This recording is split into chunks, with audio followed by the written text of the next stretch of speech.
items. Why don't we go ahead and do that? See if we have anybody here. Public comments on non-agenda items, 3 minutes.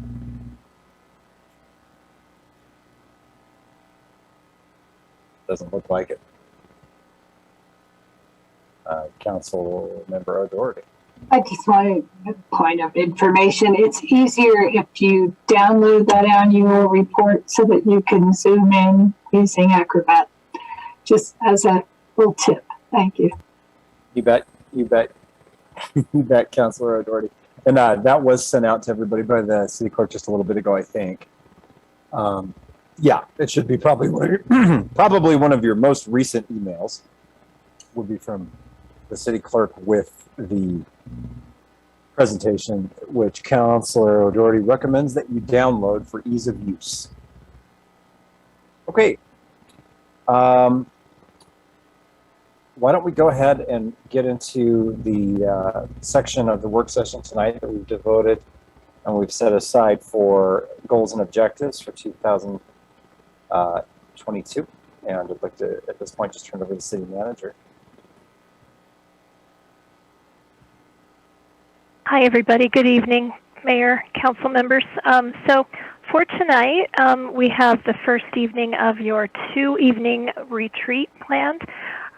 We will look first tonight at back in time at 2021. I have a short report. Well, it's not short, but I do have a report.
there. And we've launched a very good dialogue and negotiation with an owner of one of Laramie's primary retail locations.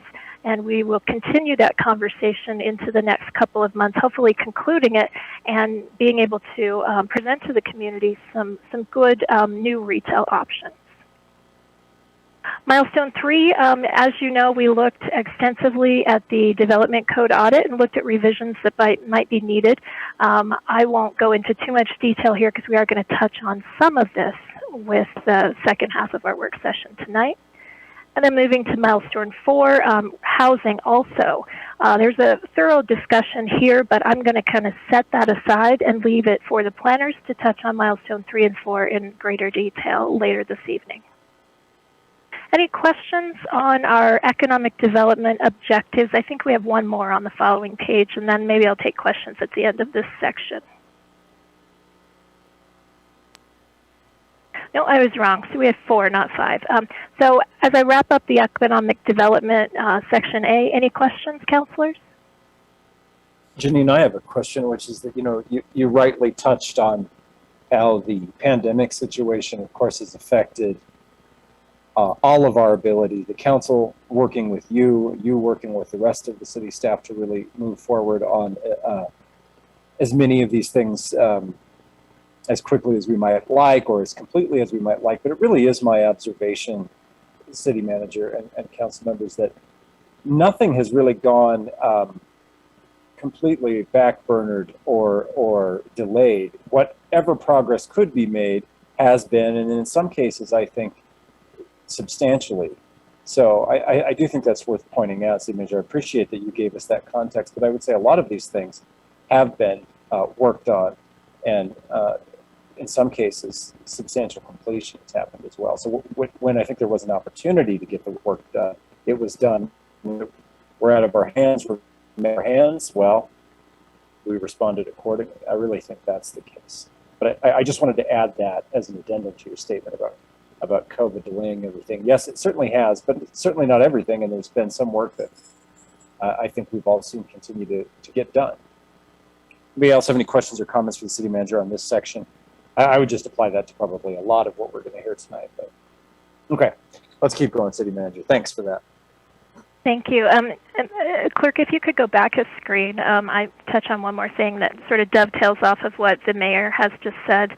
I neglected to address the status column. It's sort of self-explanatory, but I think, Mayor, it speaks to what you just said. At the end of each year, I will kind of assess progress. But you'll note many of these goals were actually adopted not as discrete one-year goals, but the council and staff recognizing a year ago that they were multi-year goals and expected to be ongoing. But where we've completed something, and it was a discrete one-year action that we were trying to conclude, I've made note of that, for instance, with Milestone 3. In my opinion, at least I think you have accomplished that goal for the year. But by contrast, Milestones 1 and 2 are intended to be multi-year ongoing efforts. Very much worth pointing out, and exactly what I was speaking to. When things could be completed, they were, and I don't think the expectation of the council when setting these goals and into right now has been that it's all going to be done and all finished up forever by the end of 2021. But yeah, again, thanks for pointing that out. That's exactly what I'm saying. Okay, thanks, Nancy. If you can go to page 2, we'll move to the second section. Council, in your spreadsheets, just as Nancy moves the screen here, I did provide some resources, links, and pictures and other things in that right-hand column that may be useful to you. Maybe not so much tonight, but as you contemplate this for tomorrow. So your second large category of goals was environmental stewardship. In this area, I believe you had 5 goals. No, you had 4, or excuse me. Yes, you had 4 in this area. First one is to continue the efforts that the council made in 2020 when you adopted Resolution 2007 to reduce the use of retail use, one-time use plastic bags. The efforts on this are not, they're on hold, as I said here, but they're not completely on hold. We placed some of the goals that you would set in Resolution 2020-07 on hold simply because the CDC COVID recommendations really actually said that at the height, and it's particularly at the beginning of the pandemic when folks were concerned about touched surfaces being an area where people could pick up literally COVID, the use of these bags was actually really recommended over cloth bags. So for that reason, we've not made as quick a progress, but I wouldn't tell you we've made good progress. We promised you this year a new authorized budget for a recycling and marketing intern to come on to assist our solid waste division with these objectives. And that intern has done some really great work. I don't know, Nancy, if you can click on the second link over in the resources page. Might be interesting to look at that. But it may not click for you. But Council, our intern is doing some great work. She recently worked with the university and had an article posted in the university news and press. There's our solid waste page there. Okay, so that's one of the links, not necessarily the one I hoped for. But she's also working with local businesses to improve glass recycling, particularly from restaurants and food establishments and other businesses. So you have the links there. You can either click them if they're clickable, or in some cases they don't convert well to PDF, and you may have to cut and paste them. But you can learn more about what our intern has been doing, both with respect to plastic bag, retail one-time use, and glass, and expanding glass recycling in the community. And glass is going to be further down under Milestone 4. Milestone 2 was, we were watching very closely in late 2020 the listing of the Laramie River as impacted by sedimentation by the Wyoming Department of Environmental Quality.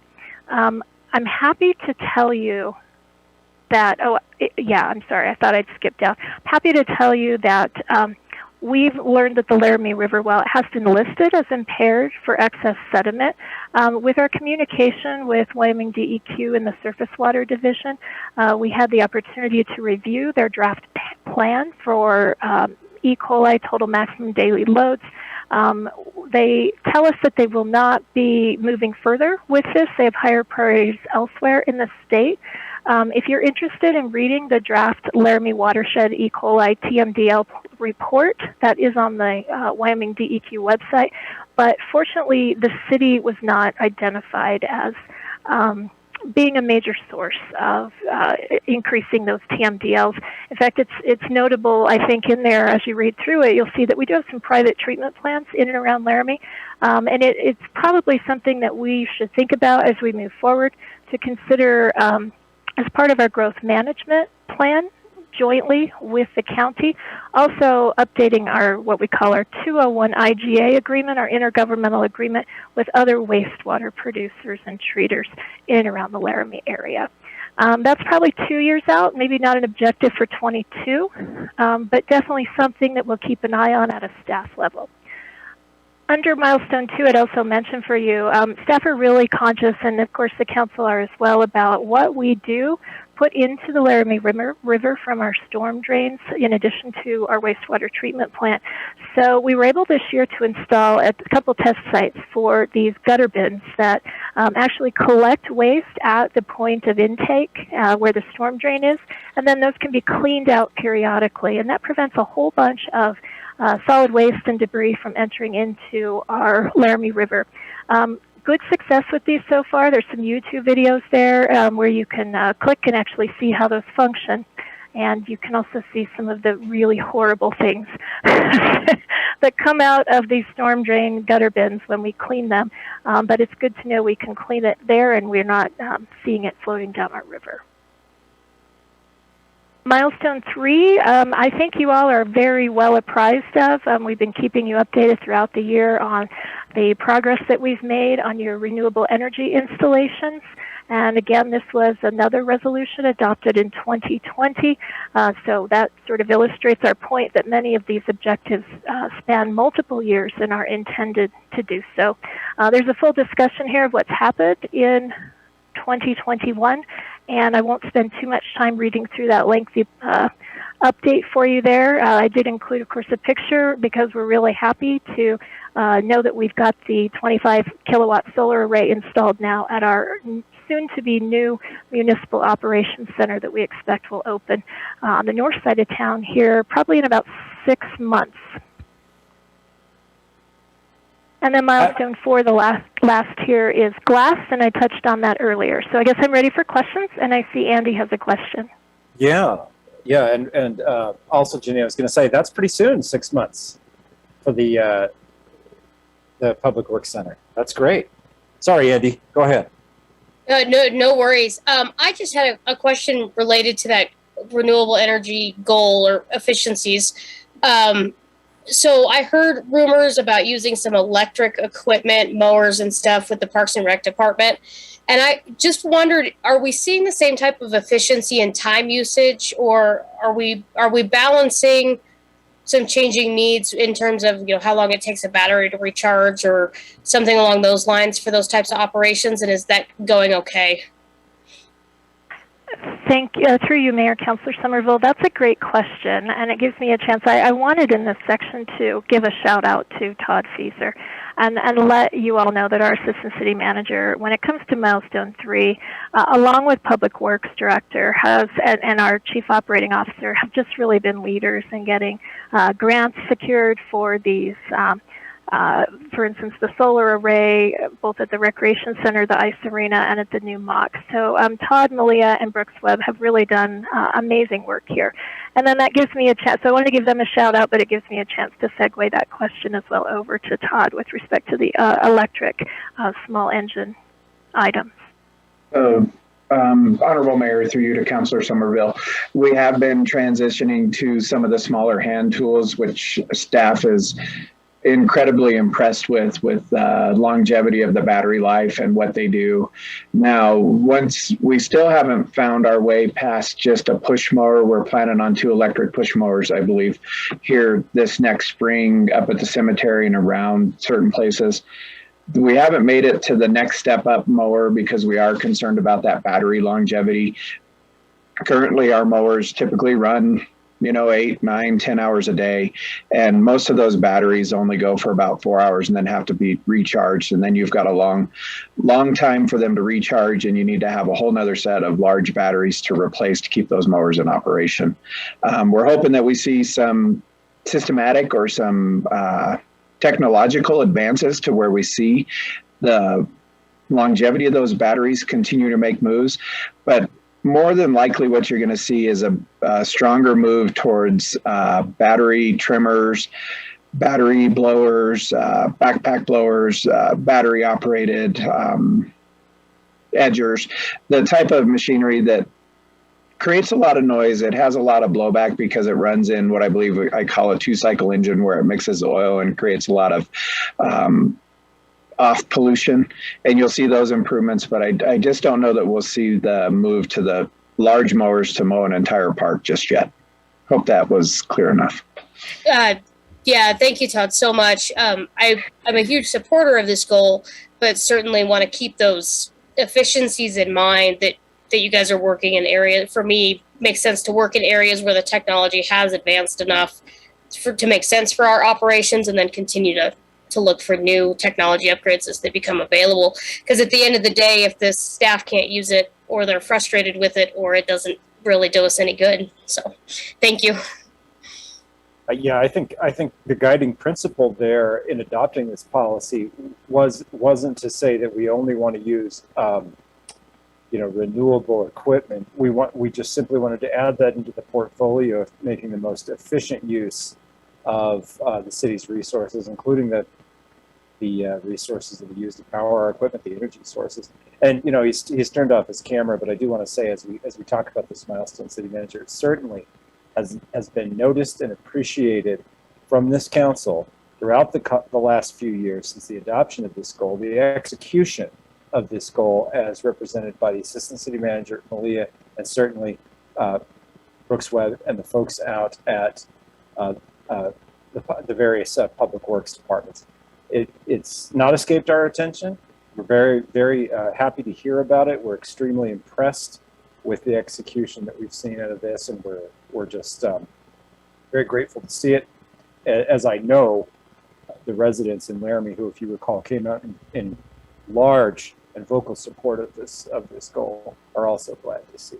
So, some more plugs for things that we like, but that is also one of the things that we like to do at these annual reviews, is talk about what's working, because we will talk about what isn't, as we know, city manager. So that's certainly something we've seen working and appreciate.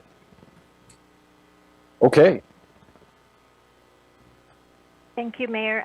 Maybe Nancy, as I conclude this section, you could scroll over, then the public can see that picture. It's an aerial with our drone, and so you can't really find that picture too many places in the world, but that is the top of the soon-to-be opened Municipal Operations Center. I'll wrap up this section just by noting that certainly, like you said, Mayor, the community was keenly interested in and supportive of the city's efforts to improve our efficiency and reduce our carbon footprint. But as your city manager, I'd probably be missing something significant if I didn't mention for you that this is a cost-saving measure for the city as well.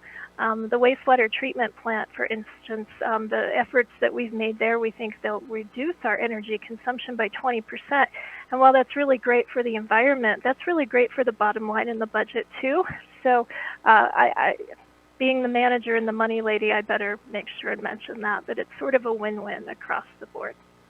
Manager, there are not too many win-wins in the world right now, so when we have one, it's worth noting. And I think it's also worth noting, if it's good and healthy for the city's bottom line, it's good and healthy for the ratepayers and taxpayers' bottom lines as well, right? Those things are all related. They're all kind of part and parcel. So I think it's very much worth noting that. Thank you. Absolutely. So if no questions here, we can move to our third category, counselors. And your third category of goals was really focusing on the nuts and bolts and the heart of what the city does. The goal being to maintain and improve the services that we provide to our residents.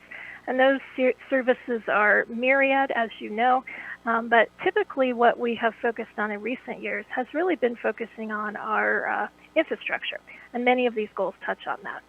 So Milestone 1 was to just continue what we call our technology efficiency program, recognizing that we're a organization and a city that is a full service city, but maybe not so robustly funded or staffed as we would like. We've been focused for 4 or 5 years now on really trying to put technology to use for us to allow our staff to be able to be as efficient and as effective with their time so that we can serve the community with sort of the resources that we have. And the council are, I believe, fully aware of the biggest of all of the technology efficiency efforts that we are engaged in now, and that's the replacement of our enterprise resource planning software. This is the software that drives every aspect of city operations, from financing and accounting to receiving payments from customers at the utility billing counter to just everything that we do. So we're excited to have started this process. It's really in its infancy in terms of a 2 to 4 year at least implementation period.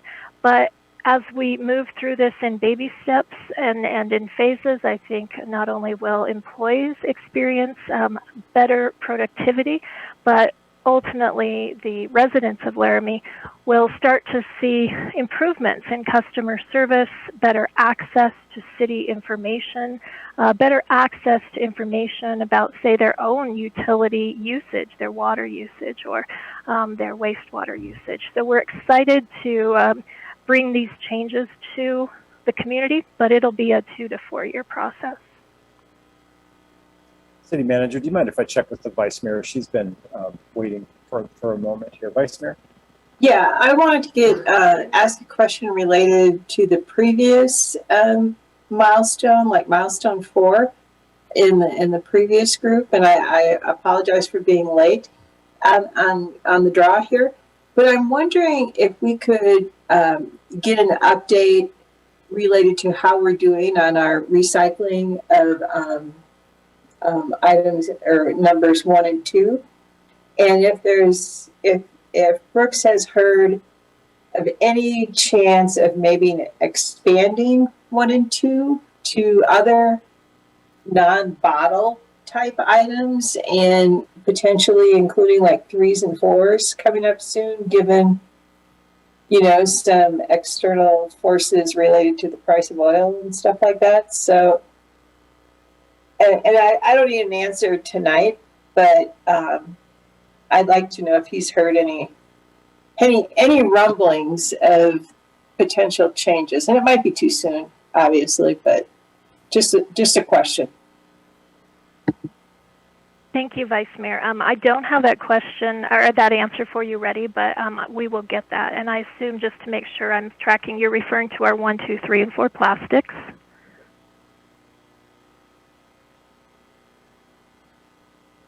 Vice Mayor, thanks for waiting for me to get back to you on that one. I apologize. I didn't want to interrupt you sooner. And City Manager, thanks for letting us backtrack a little bit. You'll probably find that council members will do that, and you're used to that, as we'll think of something just a few seconds after you're done with your presentation. So we appreciate your patience there too. Yeah, no worries. So we'll get an answer to that question, including kind of an outlook if we see the world market changing at all with respect to those various plastics. Let's see, where did I leave off here? So with respect to Milestone 1 under item C, also would love to give a shout out here to Malia Brown, our Chief Operating Officer, our Administrative Services Director, Jennifer Wade, our Deputy Director of Public Works, Sean Klein. Those ladies, as well as so many more people that I can't even mention, are starting some very intensive work. Literally today, we met with a group of about 15 to 20 city staff members from representing every aspect of our departments, divisions, and operations, who we call our change champions. And they're going to be working intensively to help bring and affect this change.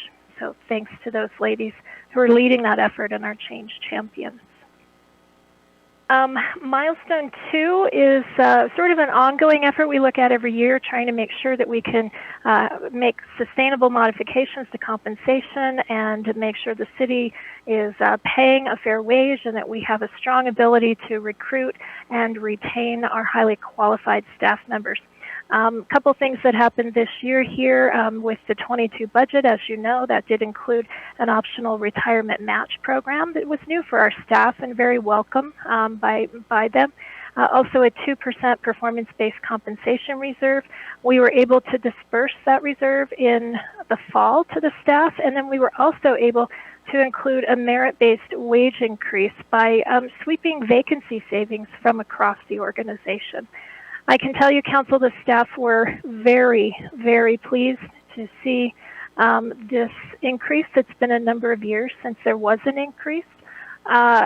What's difficult to say is, of course, we're seeing inflation, and so to some degree, the staff were excited to see that, and we were all very excited, as you were, to be able to make that adjustment to compensation. But inflation has probably eaten some of that up already.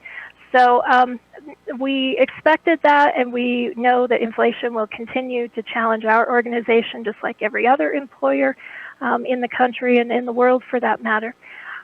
We will be recommending to you, as part of budget, that we do a staffing level analysis and a compensation analysis in 22 to try to just reset everything and do a deep dive into the data as far as labor, prevailing wages, and compensation, and taking into account inflation and how that will affect us not only in the immediate year or two, but looking out, and then potentially making some recommendations for adjustments to our compensation program overall, depending on the outcome of that analysis.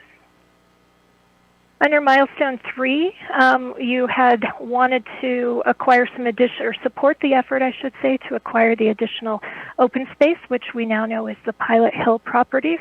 That is complete in the respect that those properties were acquired by the county and other community partners, and the city, as you know, has been supporting those efforts kind of in the background. This year we were able to do some actual concrete work at the staff level, there's been conversation about developing some kind of a trailhead that would include parking, restrooms, informational signs, etc. There have been discussion about that trailhead being located at the end of Willow Drive, which is a popular area where the Pilot Hill lands are currently being accessed by the community. And then also conversation about a trailhead at the, what I would call the northernmost end of Boulder Drive on the north side of Grand Avenue. There's pros and cons either way. Will it lack some of the critical utilities we would need? And at the end of Boulder Drive, that's a little bit challenging and potentially costly from the standpoint of the aquifer, with the aquifer protection overlay existing there. To date, we've just had conversations at a staff level with Pilot Hill staff. We've not received any formal proposal from them, either for any kind of right-of-way or land acquisition, construction of trailhead amenities, or any kind of long-term management. But it's entirely likely, Council, that you could see something like that into the future. And then we also, as you know, have probably driven around town and see the wayfinding signage that's been installed, directing the public to areas where they can access the Pilot Hill properties. And the Public Works Department and I think Parks and Rec work together to put those in. On Milestone 4, we're always looking at our transparency, training procedures, and accountability in all of our services. But as you know, policing services was a focus of these efforts this year. In Resolution 2020-38, you established an ad hoc working group. I'm not going to steal their thunder tonight, but I will just simply tell you the working group has concluded the assignment that was given to it by the City Council, and they are going to present their recommendations to you at a work session on February 8th. Also, I wanted to mention here that with respect to mental health calls for service, which were a very significant issue that fell under our review of policing services, the Albany County Mental Health Board, I'm not sure if many of you know this, but I thought it was important to make sure that we all knew this. That Mental Health Board did establish an alternative response subcommittee a number of years ago. And that group, that subcommittee, continues working with their focus being to look at alternative responses to mental health calls for service. So that's been really great that they were working on that. At about the same time, it became a very timely and relevant topic related to our policing services. Police Chief Stalder represents the Laramie Police Department on that board and has for, gosh, I don't know, 15 years or so at least. So LPD is fully participatory in the Mental Health Board's activities, including those of the Alternative Response Subcommittee. And we're looking forward to the final sort of recommendations from that subcommittee. Now, your working group was made aware of this subcommittee's efforts also.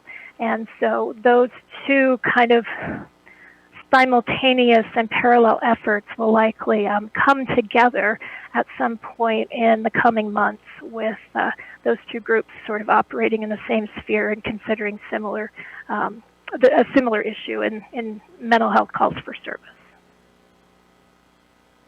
Any questions then in this area, Council?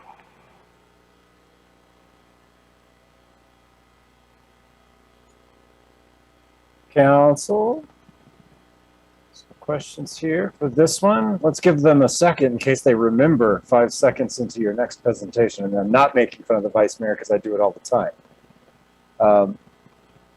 Let's make sure there is a lot of material being covered there. I appreciate that last comment about some overlapping efforts regarding the kind of long-standing mental health board and taking a look at alternative response. You know, that's going to be something the council's talking about here shortly into the next month with the working group's recommendations, and one of those recommendations is directly related to that. And I think it probably will generate some conversation in a productive direction. A lot of that comes down to what kind of funding is going to be available, or what kind of other resources are going to be available, of course. Councilmember Gabriel. Thanks, Mayor. Janine, we had a presentation last week at the Tourism Board from the Pilot Hill Group, and they went over a lot of the work that they're doing, trail modification, trail development, and so on. I'm just curious on a decision for a trailhead. You talked about, you know, the couple of the options.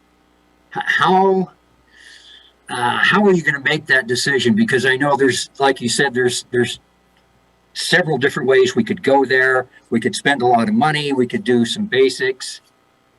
Where do you go?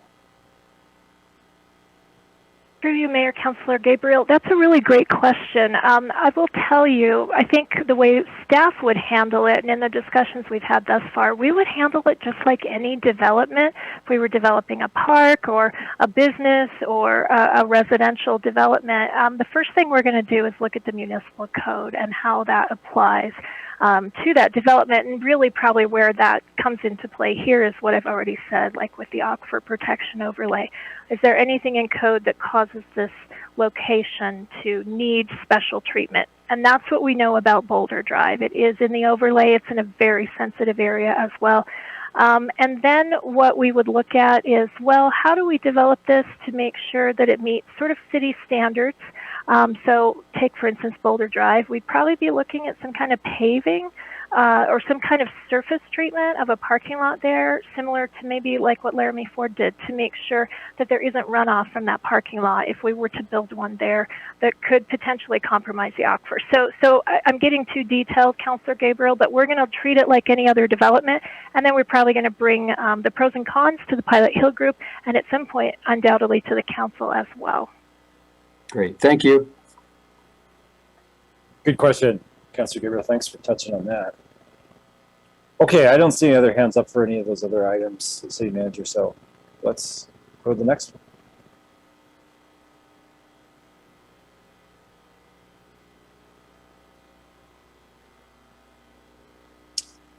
City Manager, we stopped being able to hear you, unfortunately. Sorry, I'm muted.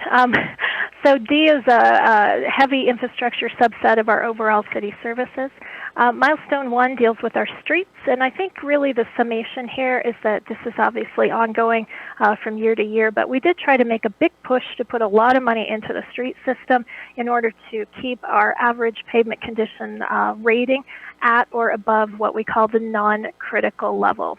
That's important not only in terms of like the experience that tourists and residents have driving around on our cities or riding their bikes, but it's important too because once you reach that critical level, the amount of monetary investment necessary to rehabilitate the street starts to climb exponentially.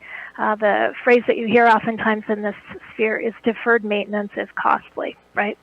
So if we're at or above the non-critical level, then we're deferring as little as possible and thereby containing costs over the lifetime of a street or the street system as a whole. What I'll tell you is the approval of the specific purpose tax penny, the 6 penny as we call it, has really been a great infusion of investment into our community, and we're very happy that the voters approved that. And frankly, councilors, had the voters not approved that, I can tell you with surety that we would not be able to maintain our street system at or above the non-critical level, at least in the last 2 years, and likely for the upcoming 4, 5, or 6. And that's just a function of reduction in funding in other areas. So the 6 penny becomes super important, and it's really exciting to know the voters are willing to invest in their own community that way.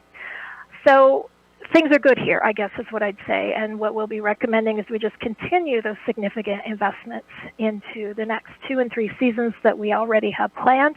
And we'll also be reassessing our pavement condition index rating this year and reporting back to you on how the system is faring, whether it's deteriorating or if we're able to keep it up. City Manager, will that be the first year under the new indexing system? That is a great question, and yes, when I recommend goals to you for 22, you'll see I'm recommending what we're already planning to do, frankly, in 22, which is to update that rating, but we will be using a new consultant and potentially kind of some new methodology.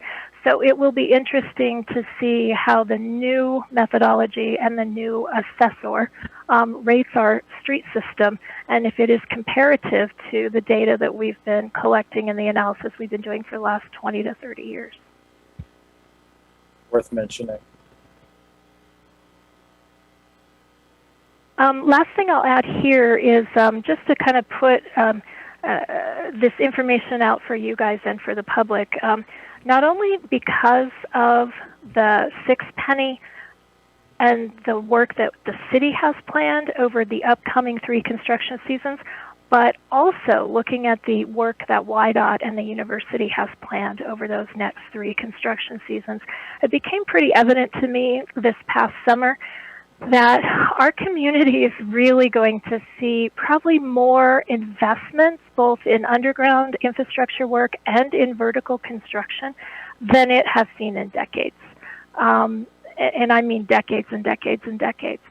We have the university planning for the dorm remodel. They're doing extensive underground and vertical construction, as you know, in and around the campus.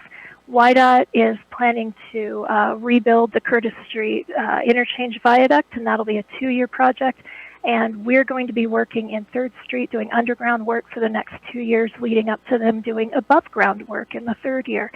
So I did convene those 3 entities together earlier in the year. I think it was in December we met to really start some cross-agency collaboration on how do we manage the interruptions in traffic flow and the closure of streets, and how do we do it in a collaborative way to try to minimize the disruption to the public, but also kind of preserve our response capability and our public safety services. So we're working on that. We had a good response from WYDOT and UW, but I think it is notable that the next 3 summers are going to be really exciting for Laramie, but probably also our summers are going to be learning lots of detours as we move around town. Moving to item 2, this was looking at stormwater, and I can tell you staff have laid the groundwork here with our consultant, and we'll have more to report on to you very soon, and we'll be suggesting this goal moving forward for next year into an implementation phase. Milestone 3 was to complete these 2 new traffic signals, one on the north 3rd section at Flint and the other on south 3rd at, I believe, Palmer. These are going well. They will be completed in the upcoming year, and no need probably to worry about getting those done. They're well on their way to getting there by both us on the south side and WYDOT on the north side. Milestone 4, again, is something we do every year, how to expand Greenbelt Park and Rec amenities. There's a full report here. Again, shout out to Todd Feeser and his staff in Recreation and in Parks. They've done a phenomenal job of keeping the balls in the air, and not only keeping the balls in the air, but securing funding to pay for these ongoing improvements and extensions of the Greenbelt. And I tell you, one of these years, we might actually have a full loop around the city. I'm not sure if any of us will be here to see it, but I can tell you we're chipping away at it little by little. Last in this section is our multi-year major water and sewer improvements and making sure that our rates are sufficient to support that. As you know, well, actually, that's your next goal, but you did make rate modifications. And then we, under 5, have been focused a lot on installing the infrastructure that we need to build in order for development to come to the north side of the town. There were 4 objectives here, and the clerk may need to scroll up a little bit for council there. But the first 3 objectives, which were really focused on infrastructure extension, I guess, Nancy, I meant scroll down. Yeah, there we go. 1, 2, and 3, which were the north side tank, water tank, the north side sewer outfall, and the Reynolds Street sewer line phase 1, really are going to be done very soon. So good progress there. We're a little bit stalled out on item number 4, which was redrilling the city's 41T3 well. We're working with the university and the attorneys on that, but I think that we'll get there. It's just taking longer than we had hoped. And then last but not least, the North Campus water main, which serves our new Municipal Operations Center, is constructed and was just placed into service. And not only will that serve the Municipal Operations Center, but it will serve the surrounding areas. So we're now, after 2 to 3 years, I guess, of notifying the residents up there that we'll transition their water service from the well that was there to the municipal system. We're finally ready, after years of saying it was going to happen, to make that change, and working with the people that live up there to convert them to the city's system if they'd like to be. Any questions in this section, Council?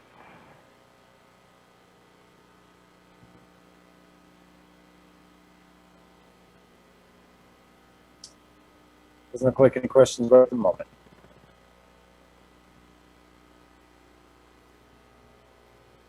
City Manager, I think you've accidentally muted again. Hi, Okay. I'm back. Okay, I mentioned Milestone 6, which was to make a rate adjustment after many years of holding off on that for various reasons, notably COVID. As you know, we did make that rate adjustment. Those will be two-phase, taking effect for fiscal 22 right now, and then again in January of 23. The last section, E, I probably don't need to update you on very much because you all are sitting on one of these three committees. But we're making good progress under Milestone 1 toward getting a joint city and county aquifer protection plan developed, and ultimately with the goal to co-adopt that joint plan by the Board of Commissioners and the city sometime probably in 22. That's our hope. Milestone 2 was to similarly create a joint development agreement for the rural-urban interface, that high-priority growth area that sits on the city's border and is shared between the city and county. The request for proposal has been out, and staff will be working with the members of this committee to review those proposals literally this week. And under Milestone 3, this is the third committee that we call our catch-all committee. This year they were evaluating mental health services, which of course is complementary to the work of the Mental Health Board and the Working Group for Police and Community. They also did some work getting the Memorandum of Understanding for housing city prisoners or municipal prisoners at the county jail ready, and it ultimately was approved by both of the governing bodies.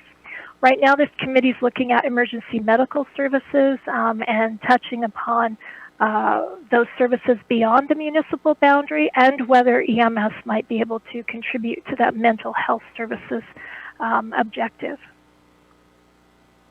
So those are your goals. I've got two more things to share with you that I was asked to provide. Well, one that I was asked to provide, and the second that I just thought was important to provide. So Nancy, if you keep scrolling up, actually. So I was asked to share with the council the supplemental information, which was to look at the condition of properties around town.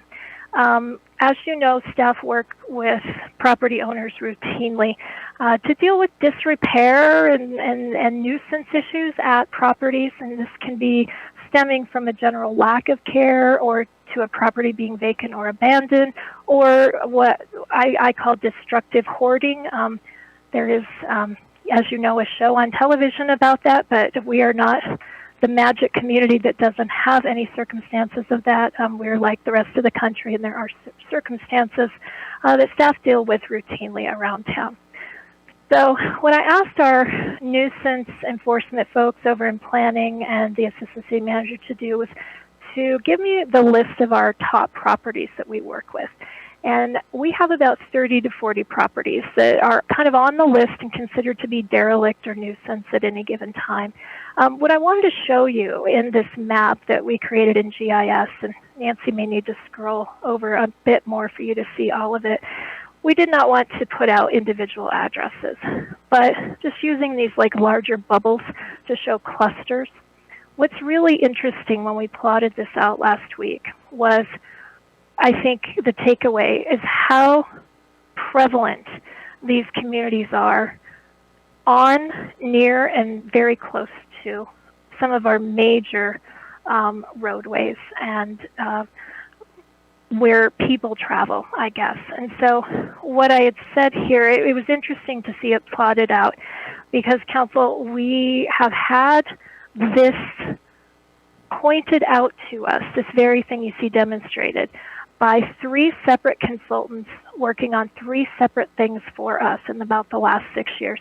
The retail consultants, when they did our leakage study and opportunity analysis, said you have problem properties on important retail corridors.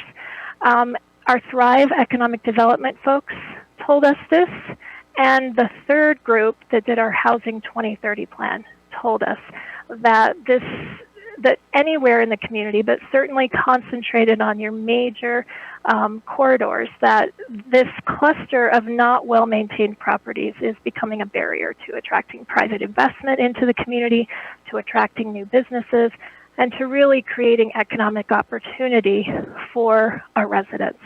So I was asked to provide this. I did think plotting it out was sort of interesting and notable as a visual, and I'm not entirely sure what else to say except to just present that information for you tonight. I'll stop for questions quickly, and then I just want to update you on our COVID relief programs, and I'll be done. Looking for questions on the last couple of items, Vice Mayor. Yeah, thank you, Mayor. Janine, is that where all the cluster of the green dots, and I can't see it very well? That's basically 3rd Street. Is that what I'm looking at? Vice Mayor, that's correct. So as you see, yeah, I think that helps.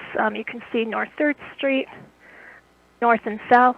There is definitely a cluster along there, not so much in the heart of the community where our historic downtown is, but directly north and south of that.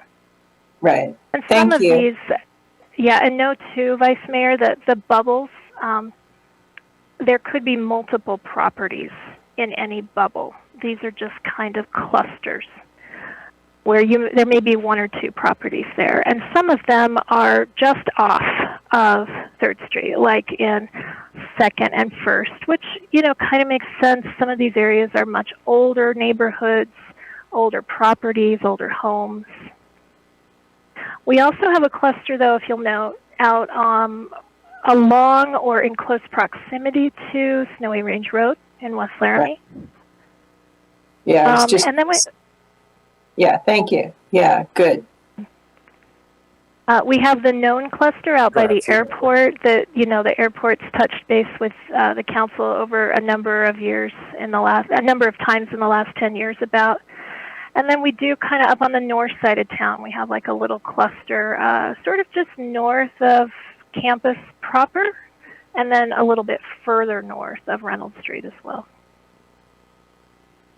Is it fair to say that these properties in these various clusters, they represent a variety of types of properties? Some of these are old residential properties, some of them are older business-oriented properties as well. There's a variety of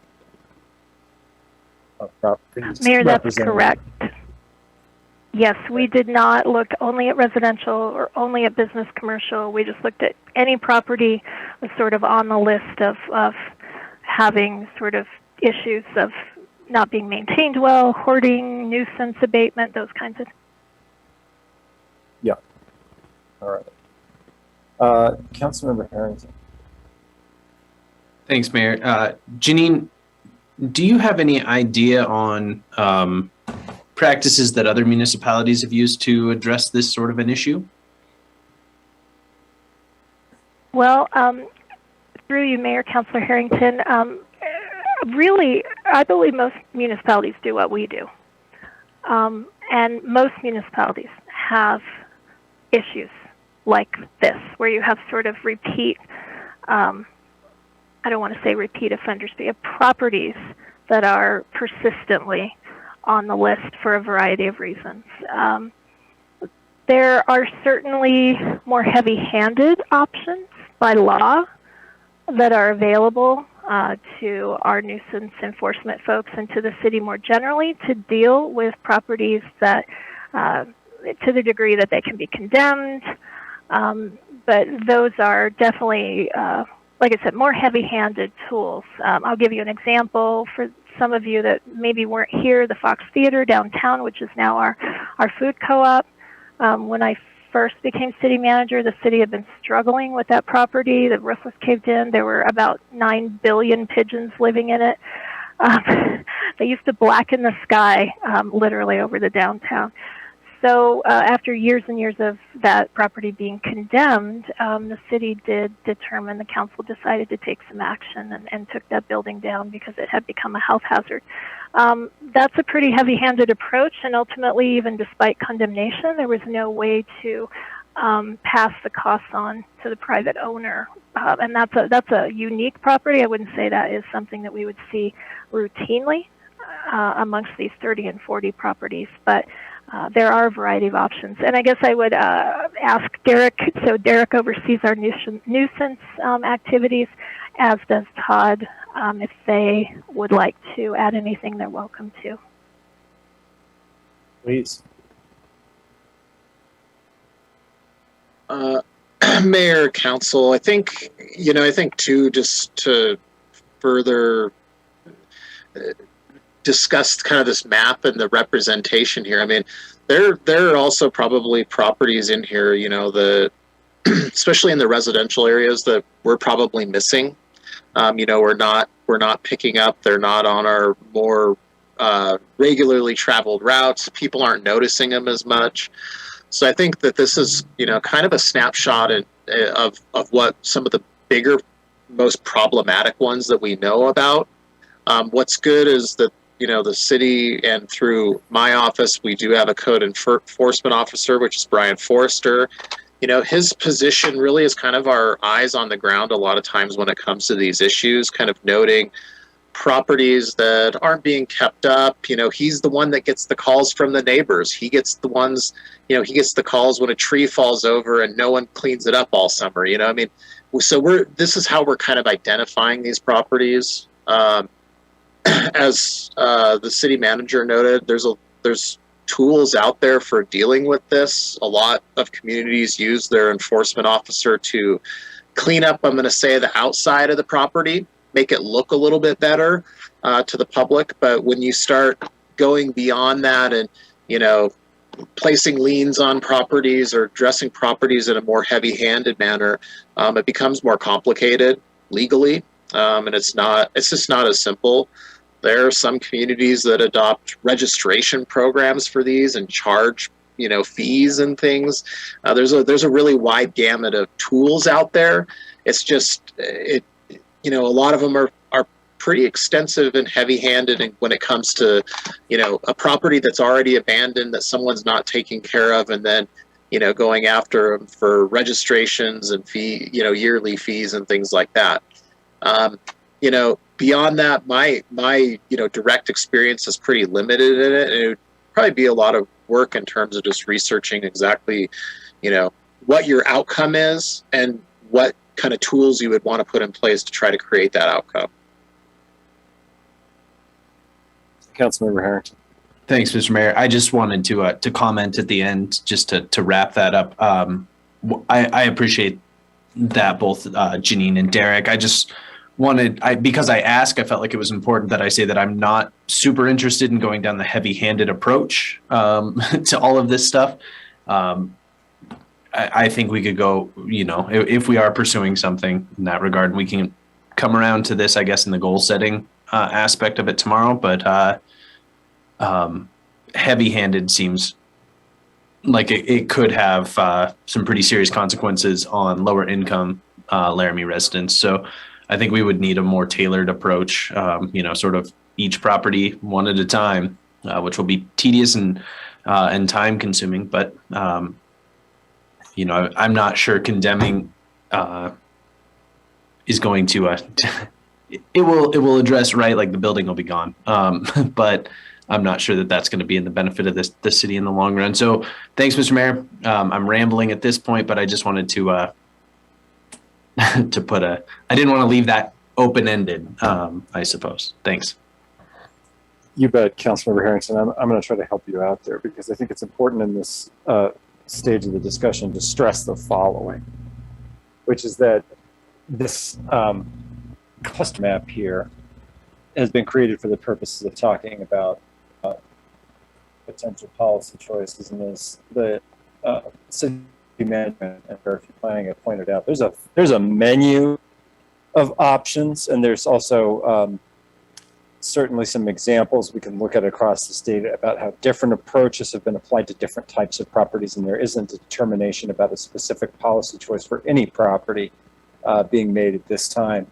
More or less a discussion to assess what those tools are and how they might be implemented and perhaps just as importantly, won't be implemented. I think that's fair to say at this stage in the discussion, but I'd ask the city manager to weigh in on that observation as well before I go to the next question.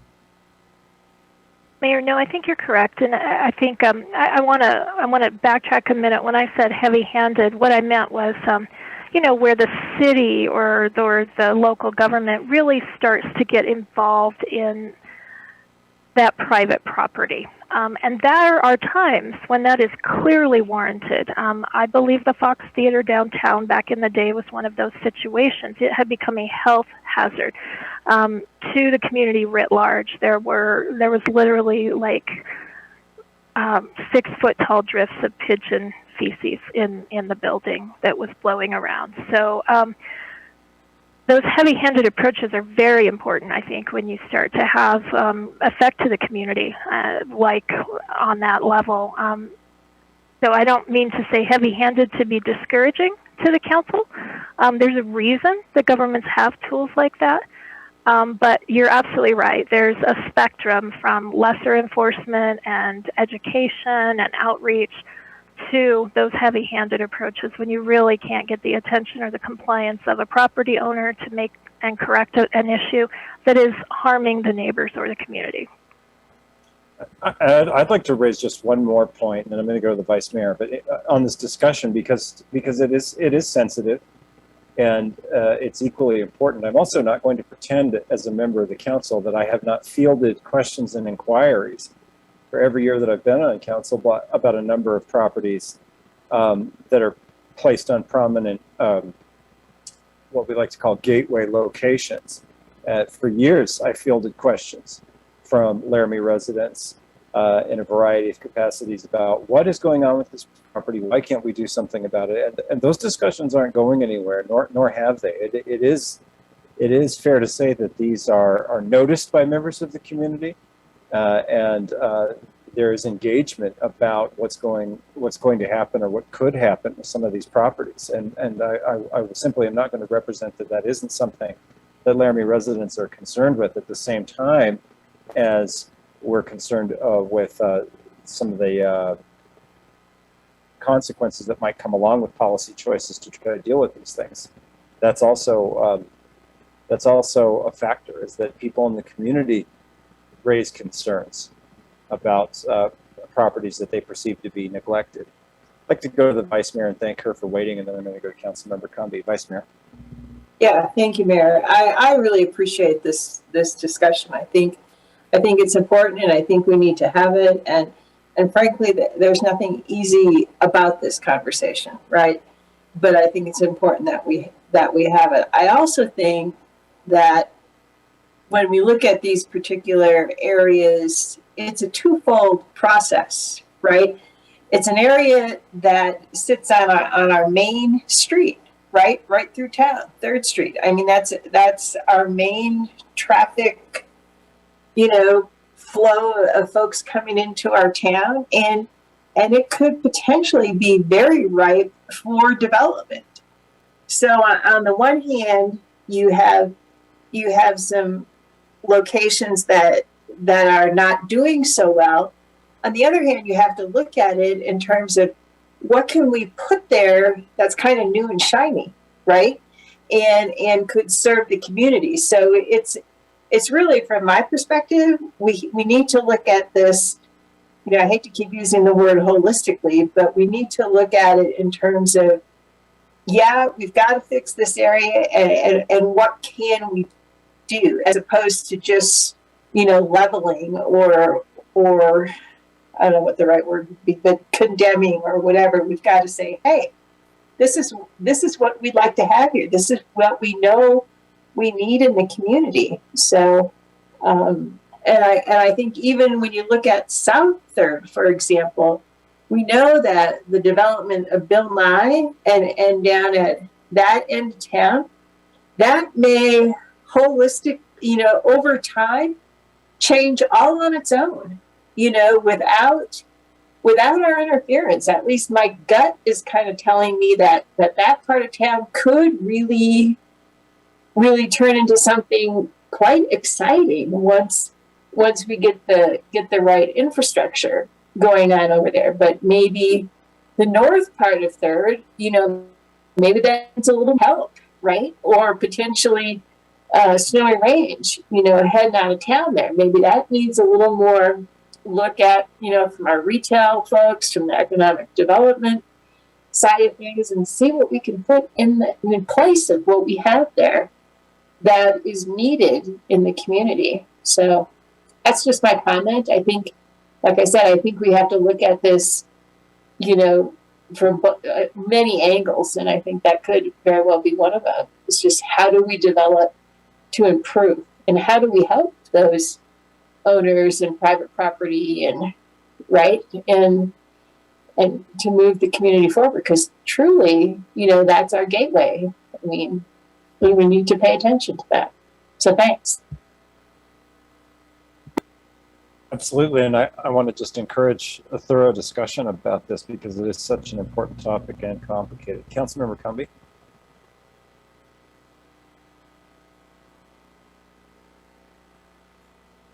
Thank you, Mr. Mayor. I'm very glad that we're having this discussion, and this has been a concern of mine, not just since I've been on council, but for some time now. And these properties, as you said, Mr. Mayor, are noticed by individuals in the community. They are noticed by our consultants that come in and assess our community. They are noticed by individuals or corporations that are considering coming to our community. And they're noticed by tourists and people that come into Laramie. And it really makes our town kind of look shoddy. And I think these areas, the way that they're peppered throughout, that it influences how the entire town is perceived. And some of these buildings, these properties, have been in a state of disrepair, not for months, but for years. And it has, it really has a negative impact on the community, on economic development, on the development of tourism. And when it comes to intervention, I think that there is a scale of things possible, from the most heavy-handed to possibly just investigating and writing that person and letting that property owner know it is a concern to us. I mean, I'm very interested in exploring ways that we can intervene and not adding additional years onto being patient about something that we really need to deal with. So, thank you. Councilmember Gabriel. Thanks, Mayor. I serve on one of the boards, and board member wanted to know what I could do to find out about the eyesore at 3rd and Grand. So I found out, called Derek, and he gave me some information, gave him the information, and the board member could never get a call back. But he really wanted to do something, wanted to buy the property, really improve it. And I think that's, one of the frustrating things is that when you have people that want to improve the community, yet you don't have cooperation from the owner, that is a tough one. That's it. Thank you, Councilmember Gabriel. Council, if you allow me, this really reminds me of something I heard from a locally produced public radio piece. Perhaps it's Councilmember Gabriel's bringing this up that has jogged my memory. But it was talking about a town very close to us here, not in Wyoming, but very, very close, and about how the town had various properties that were sort of in a state of dormancy, that were just dilapidating. And they were held by various people, some of whom were not local. And in fact, in the case of this story, the properties were held by an out of town, out of state resident. And you had a lot of members in the community that were willing to invest, to purchase these properties, that had business ideas for these properties, but they could not get in touch with the owner of the properties to even engage in discussions to begin with. And in fact, the only movement that happened on some of these was the local government moving forward with condemnation and things of that nature, and some of the other policies. Now, it's not good. We keep referring to it as heavy-handed, and I think what we really mean by that is last resort types of options, because of course, when you do those things, you're taking them on as a public responsibility on behalf of everyone in the community, and that's one of the reasons why it's not the first choice. You want to try to encourage those private developments or public-private partnerships. It seems to me that there are at least three really critical factors in this discussion. One is, of course, existing private property interests, and the second is the development potential for some of these properties, and then finally what the community preference is for how some of these properties are handled, or what the local government approach to dealing with these properties is. At least those three come to mind as some of them the most critical, and they have to be balanced, but they're all equally important, I would say. And that's why I tend to agree with the comments that I've heard about letting things continue as they have been for a number of years, and in some cases decades, no longer seems to be a good choice. Now, that's not making a definitive policy choice about how these are going to be approached, but at least starting the discussion about whether or not we want to do something, and then exploring what those options are does seem appropriate at this time, and seemed appropriate probably a few years ago in the case of some of these properties, because this isn't the first time we've talked about some of these issues. Just some additional thoughts, and I wanted to share that story with you about that town. Councilmember Harrington, thanks for waiting. Thanks, Mr. Mayor. You sparked something in my memory as well, so I was just going to share that. And I think your point about, before I get there, the point about last resort options, I think that maybe surmises my earlier statement better. I would like the city to be doing everything we can to avoid those sort of last resorts. And I think you could look at the city of Casper's partnership along sort of like the Yellowstone Avenue corridor for potentially a model that may work here. And I know the city manager is aware of that. But, you know, I think in a basic sense, it's the city working with private property owners or acquiring buildings entirely, but working in whatever way makes sense to get those properties more viable to be put back onto the market for redevelopment. So whether that be a sprinkler system, or fire suppression system, or something of that sort. I think we may see, because of some of the abilities that we have as a city, we may see pretty substantial returns on something like that. So I do think that this is a really important conversation for us to be having, and I guess just to leave it with trying to avoid those sort of last resort situations, I think is right. So thanks for that, Mr. Mayor. Sure, Councilmember Gabriel, and I hope that it's a given that there's an understanding. I think there certainly is with all the council members, and I really do mean that, but also in the community that a lot of things can be explored, and we can point to recent examples of success.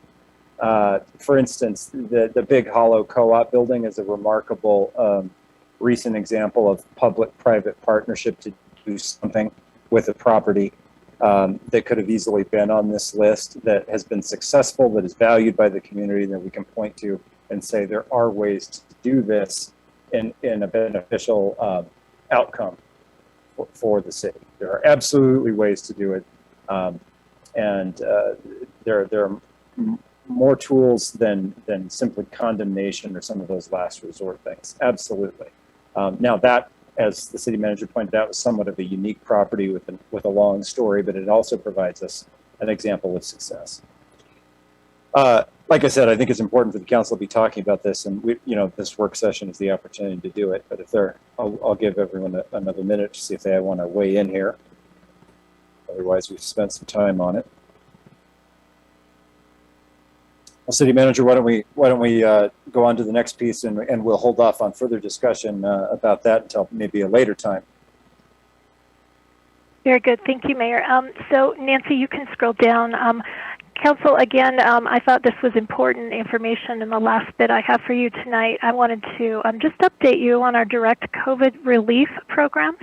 It's been a while since we talked about them, and we all hope that we are coming to the end of COVID, but I think we still have a little ways to go. So as you recall, there are two specific COVID relief programs that you authorized in 2020.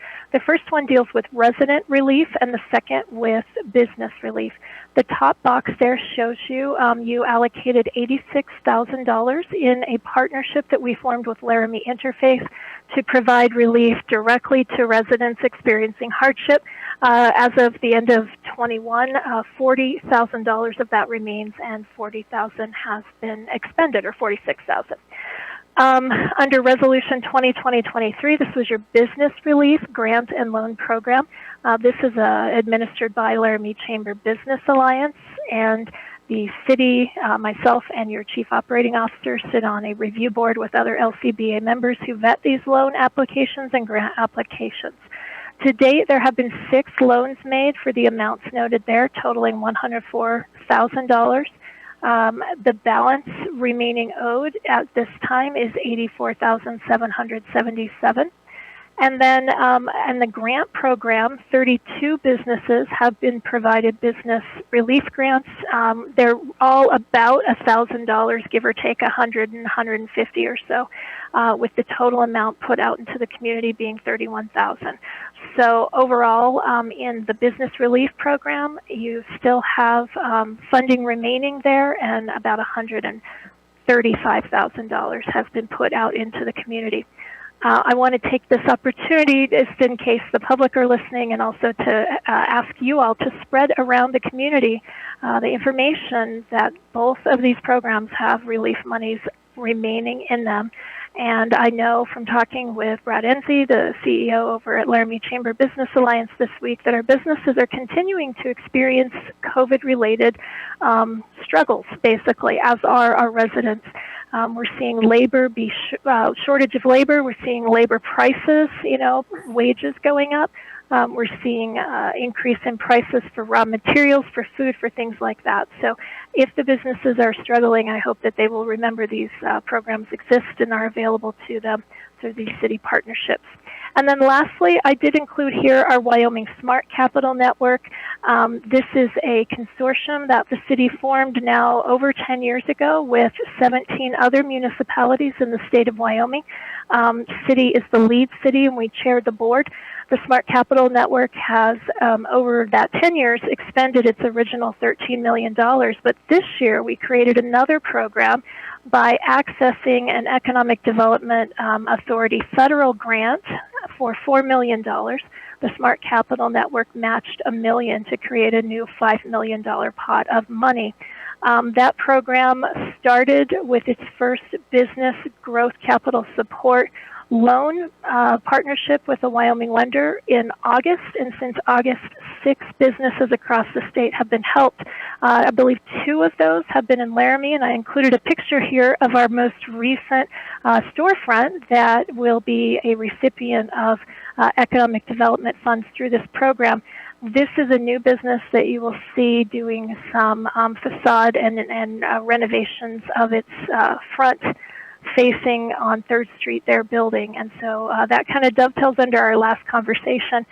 This business, I should know their name so we can give them a shout out, but it's Candlesticks and something, and I will go look that up and remember their name because I feel really guilty I'm not remembering. Anyway, Laramie wins here, but this program is a statewide program, not just Laramie-centric. So that concludes my report. Council, if you have questions on the on the COVID relief, please let me know. And then I wanted to offer you a couple suggestions for 22, and then I'll turn it over to the planners. Why don't we go forward with the suggestions? Okay, very good. So Nancy, you can roll to the next page. So Council, I took the liberty of updating your existing goals, and in particular the ones from 21 that we expected to continue on into 22, or even the ones we didn't expect to continue, tweaking the language in a way that I thought was meaningful and in keeping with, I think, your objectives. But you're under no obligation to continue any of these goals forward. For instance, with the goal for economic development, Milestone 1, I'll be candid with you, whether or not you put that goal on your goal sheet, you have adopted the Thrive Economic Development Plan as a council, and this city will continue implementing that plan because it is adopted, whether or not you include it as a goal here.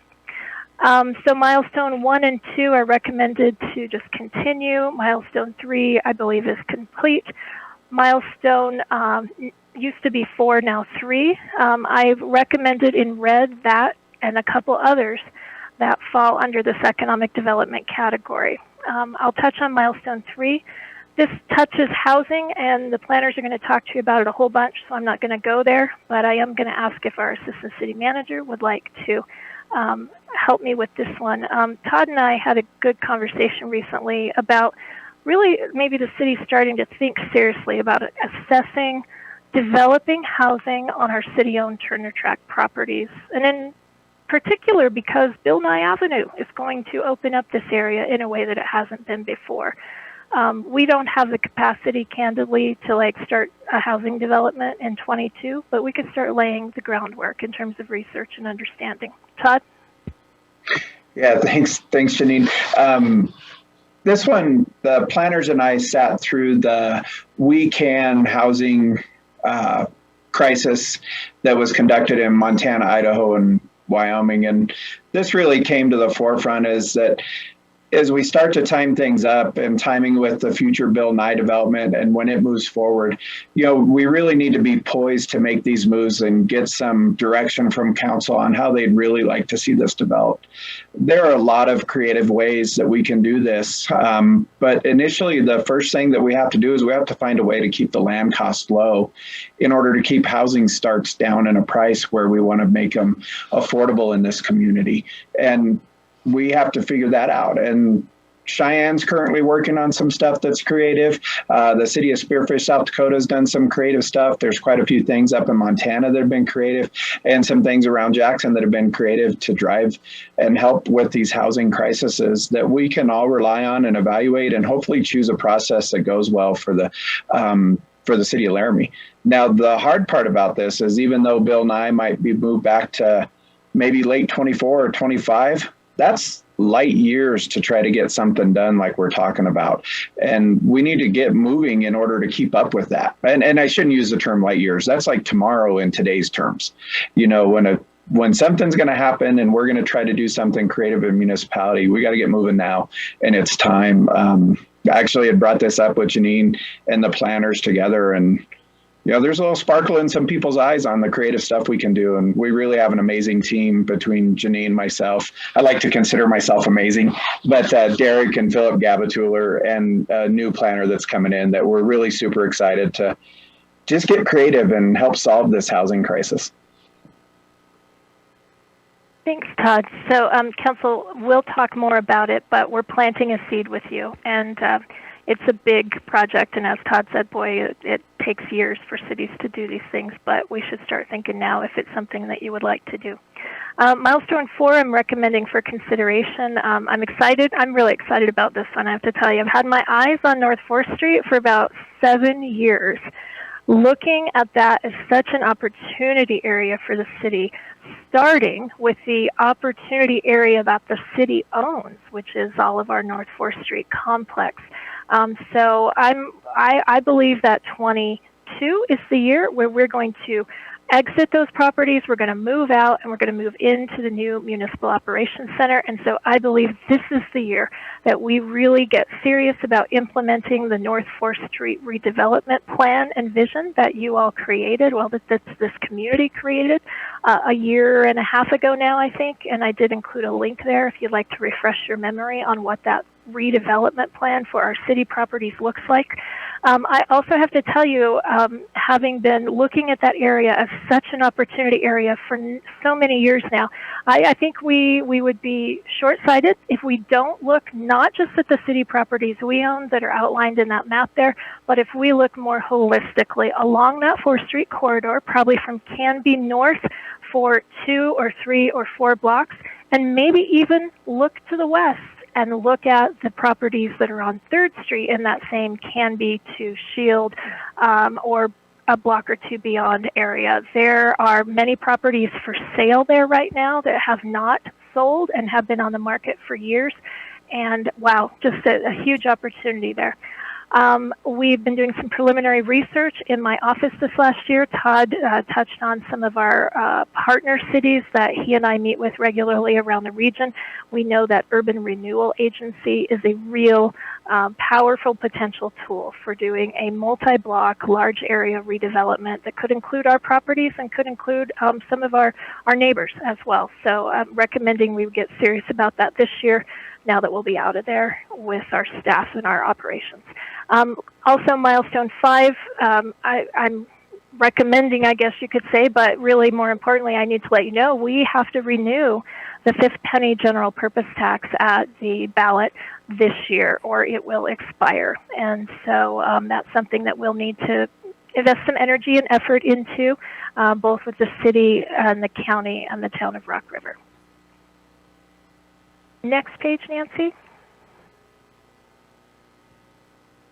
Section B, again, carrying forward the 3 of the 4 goals you had this year that make sense to, continue on. 2 of them related to the resolutions you adopted in 2020. Next page, Nancy.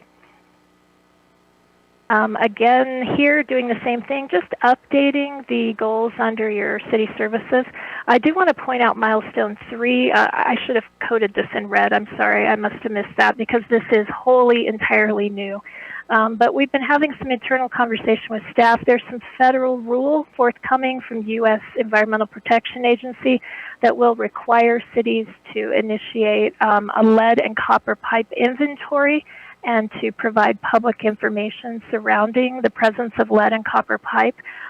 We're trying right now to understand this rule. There is some money that has been appropriated through the federal infrastructure bill toward this effort, but it appears the lion's share of money that the feds planned to push out to support EPA's mandate here was in the Build Back Better, which has not passed, so we're a little uncertain of what the expectations will be. But what we do know is this inventory will need to be done and public information put out by 2024. So we'll need to get started on that. So we would like that on your radar as a goal that will require staff resources and potentially financial resources as well. To clarify, this will look not only at the city or the public system, but we believe we will need to also be working with residents to understand the presence of lead and copper in their distribution systems beyond our main also. And then the rest of these are really just variations on what you did this year.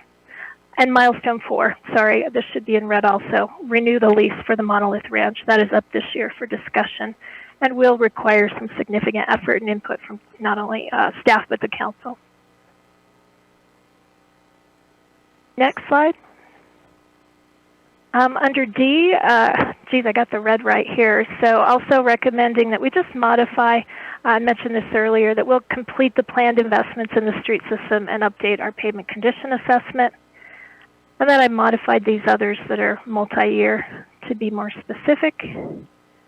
And with respect to Section E, I did also update the catch-all committee's objectives on the next slide to recognize that you all just last month referred back to them the task of identifying the appropriate uses for the opioid settlement funding that we will get.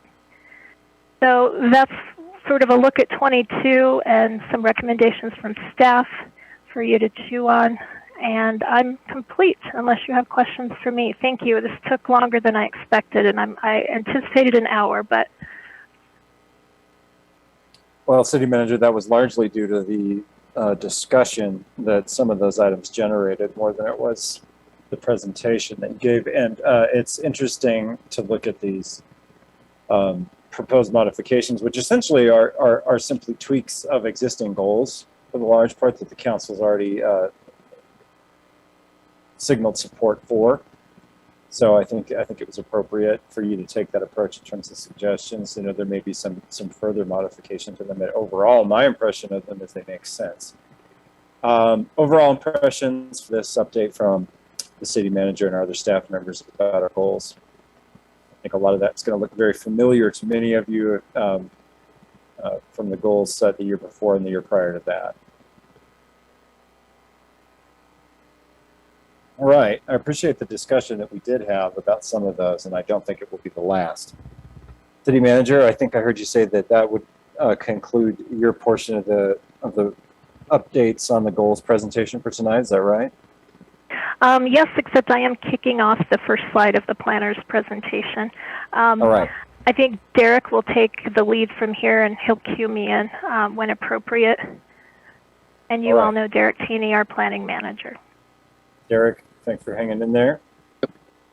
Mayor and council, I'm gonna actually turn it over to Philip Gabatuller. He's gonna take the lead on this. So I'll turn it over to him. I'll be here. So Philip, good to see you again. It's been a minute since we have had a chance to interact with you. Welcome. Yes, good evening, Mr. Mayor and members of City Council. Tonight's work session is largely based on discussion of at past meetings where we wanted to dive in to the other zoning districts other than the multifamily zoning districts that we've been focusing on for the dimensional changes that have occurred and that you all adopted. So we're going to get into it here, and Nancy, if you could and Janine, I'll just quickly turn it back over to you to go over the goals. Council, I just wanted to introduce it by doing what I've been doing for the last hour, which is looking at what we did towards your goals in 21. Your goal A4 was to review methods for improving resident housing, and you had a four-part strategy that you adopted in 21. One was to explore land banking as a tool. This was suggested actually by staff last year, and we have made no progress on this, and that was purposeful. I want to say it wasn't for lack of doing anything, but simply we just aren't there yet. And this ties in part to North 4th Street and our vision and thoughts for how best to tackle maybe North 4th and some of the other areas in town. But in your other three areas, second was to review and modify setback requirements density. You did that initial review. It is complete and ongoing work, not only at the council, but expected to occur at the staff level into 22 for both item 2 and 3, which was looking at your infill development standards. And then the fourth part of your four-part strategy was to consider rental inspection or licensing program. And as you know, that is complete with the adoption of the rental registration program in municipal code. So that's what you did in 21. We were asked, as Philip said, to look at your single-family zoning districts and kind of do a deep dive into that tonight as a potential next step in 22. Thanks, Philip. Yeah, thank you, Janine. So here's what I'd like to do with you all tonight is, one, we want to examine the single-family zoning districts and look at the actual code associated with those and changes that could be made that, you know, could increase the affordability of housing and be another piece of that housing puzzle, so to speak, that you all have been working on very diligently in the last couple of years. And secondly, discuss specific policy solutions. We as a staff have brought forth a few recommendations to kind of plant a seed with you all this evening. And then lastly, when we get to the questions slide and the policy direction slide at the end, we'll kind of ask you all to guide us based on the presentation we're giving on what direction we need to go regarding code changes. Next slide, please. So here I want to give you all a brief overview of residential zoning in Laramie. And a lot of this may be familiar to you from the last round of dimensional changes that was done. But I think it's important, since those changes were largely based on the multifamily districts where multifamily is permitted, the R2, R2M, and R3. I'd like to show the balance of those districts with the traditionally single-family districts, the R1, RR, and LR, where only single-family is permitted. So that first column next to the zoning districts shows the percentage of residentially zoned parcels that are, say, zoned, the top one, R2, and that's the percentages of all residentially zoned land in Laramie. So that's that's included all zoning districts here.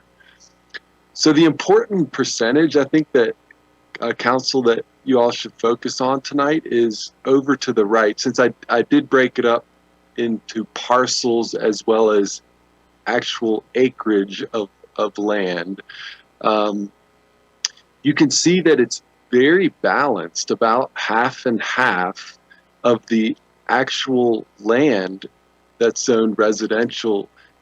And you can see how it's broken up into the multifamily and the non-multifamily, the traditional single-family districts there. And this slide I'll refer back to as we move along to kind of show you how we compare to other cities. Next slide, please.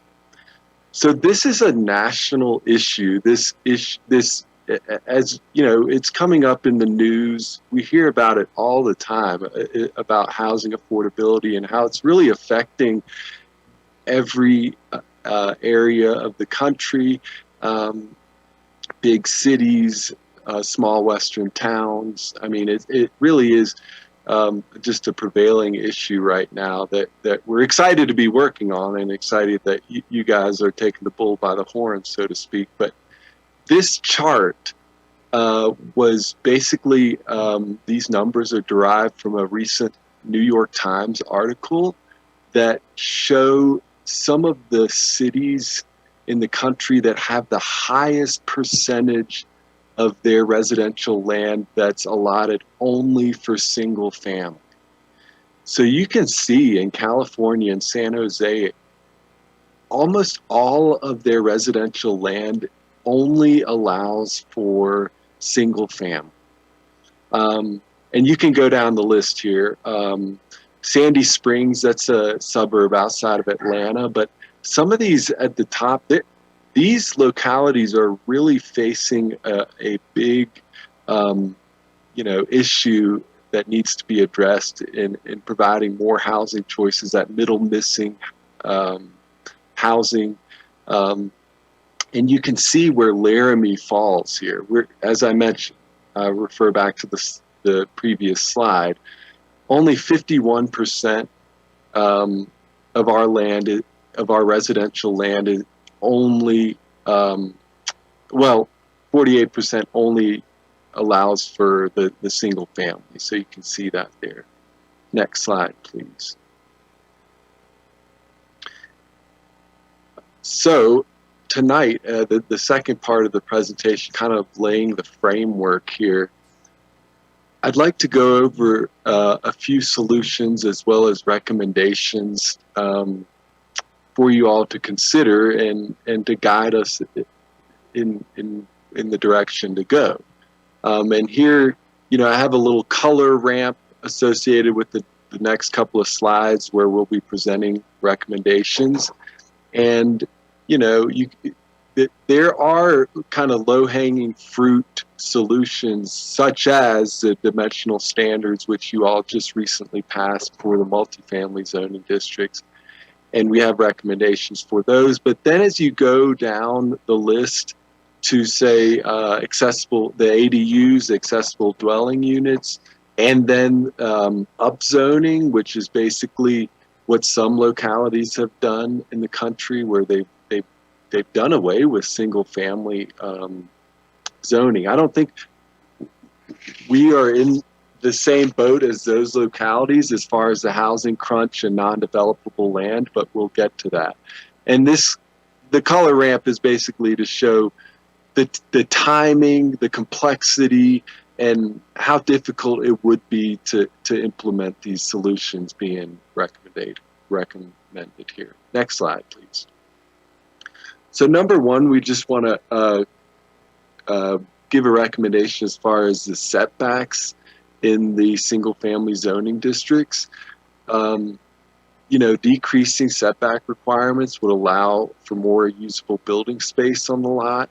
It gives more flexibility to, the type of development on a single family lot. And it's a very easy, straightforward planning process that you all are very familiar with, because you just adopted and went through that code change, that text amendment associated with the multifamily zoning districts. That's listed right here. The front setbacks were all decreased from 25 feet down to 5. And then the next slide, please. What we're recommending for the single family districts would be as presented here. And these numbers, they're all over the board when you look at what other localities are doing. This is a starting point. I want to emphasize the fact too that these are minimum setbacks. So this isn't hemming the developer in. If the development community still feels like, these larger setbacks are what's going to sell, they're more than welcome to do that. This is just giving more flexibility to the development community here. Next slide. May I ask? Philip, when would you like to take questions, Philip? Do you want to do them per slide? Yeah, we can go ahead per slide, because each one is kind of a different recommendation. So yeah, I'd be glad to take the question, Councilmember O'Doherty. Appreciate it. Okay, Councilmember O'Doherty, go ahead. It's pertinent to the whole discussion. I want you to remind us what RR, LR, what those stand for. I know what R1 is, but sure, yeah. So as far as R1 is the traditional residential single family home, kind of the smallest lot size that you'll see in the upcoming slides when we get to minimum lot size. And then LR is limited residential, a little bit larger minimum lot size. And then that rural residential is what you're mostly seeing in the southwest part of town. Those really, they can, I think there's 16,000 square feet is the minimum lot size for those. So basically, so rural residential is RR, limited residential is LR, and R1 is the traditional single family zoning district. Thanks for that breakdown, and good question. Well timed, Councilmember O'Doherty. Councilmember Harrington? Thanks, Mr. Mayor. Philip, can you give me an example of the accessory building, just so I'm clear on that? Are we talking like a shop or a shed or something of that sort? Yeah. So accessory, it can mean a lot. I actually have a great image when we get to the ADU slide that shows all the different types of manifestations, if you will, that a ADU can be. It can be attached to a house. It can be a converted garage. It can be in a basement. And then I guess what people most think of an ADU as is possibly a converted shed into a residential unit, or a separated unit in the backyard that meets setback requirements and so forth. So it can manifest itself in a lot of different ways. So, Mr. Mayor, if I could follow up real quick. Thank you. So in this chart, we are talking about ADUs, not because ADUs are not permitted in those zones now. So I'm just a little confused why, if they're in that first, I mean, I guess in general, like as it sits now, Yes. What does this say about an accessory dwelling? Sorry about that. Yes, I want to clarify the difference again. Yeah. So the accessory building as it's listed in our code currently, yeah, it only refers to something that's accessory to the principal building. So it's a sub-use, so to speak. So it really, at this point in time, only refers to a garage, a shed, something like that. So I apologize for that. Right now, we have no language in our code that allows for an ADU, an accessory dwelling unit, that I'm going to talk about later. Okay, thank you. Yeah. Thanks, Mr. Mayor. You bet, Councilmember Harrington. Thanks. Yeah, but wait a few Phil. slides. We'll get to it. Yeah. Yeah, Phil, no problem, and no apology needed. That's why we'll just, when you're done with one slide, we'll check for questions as you move along. Go ahead, keep going. Okay. Thank you, Mr. Mayor. So here we have the minimum lot widths broken down. These are how they're existing, and if Nancy, you could just go one forward, you can see what the multifamily districts changed to. So here again, decreasing the minimum lot widths allows for more development. It gives the development community more flexibility in their design and the types of housing that they're going to build. And again, I can't emphasize this enough. These are just minimum standards. If the development community wants to go bigger, they're welcome to do that. Hopefully, smaller lots will promote affordability in housing. There's schools of thought, pro and con, on this issue. And then for us, for the municipality that's allowing smaller lots, it's going to cost us less to maintain and put in infrastructure too. We've done this before. You all just did this in the multifamily. So again, this is one of the green color, which is easy to implement and pretty straightforward process. Next slide will show the recommendations that we're bringing forth. Basically cutting the minimum lot size in half. And again, the benefits, as I mentioned, hopefully this will be another piece of the puzzle providing more affordability. And I can take some questions again. Councilmember Somerville. Thank you, Mayor. Just a quick question. So that one is 30, and if we go back a slide, the R2M, R3, those were 20. Why the difference from 20 to 30 on that recommendation? Yeah, so this is a starting point for us. These numbers, we can certainly go smaller. We could match the ones in R2, but this is really just in looking what other cities are doing. There's really, I would say, not a gold standard, but as far as what we did in kind of following what the numbers were for the multifamily, we were kind of going by that. And again, it's just a starting point. If we want to go smaller, we're certainly open to that. Thank you. All right. Any other questions? All right. Next slide, please.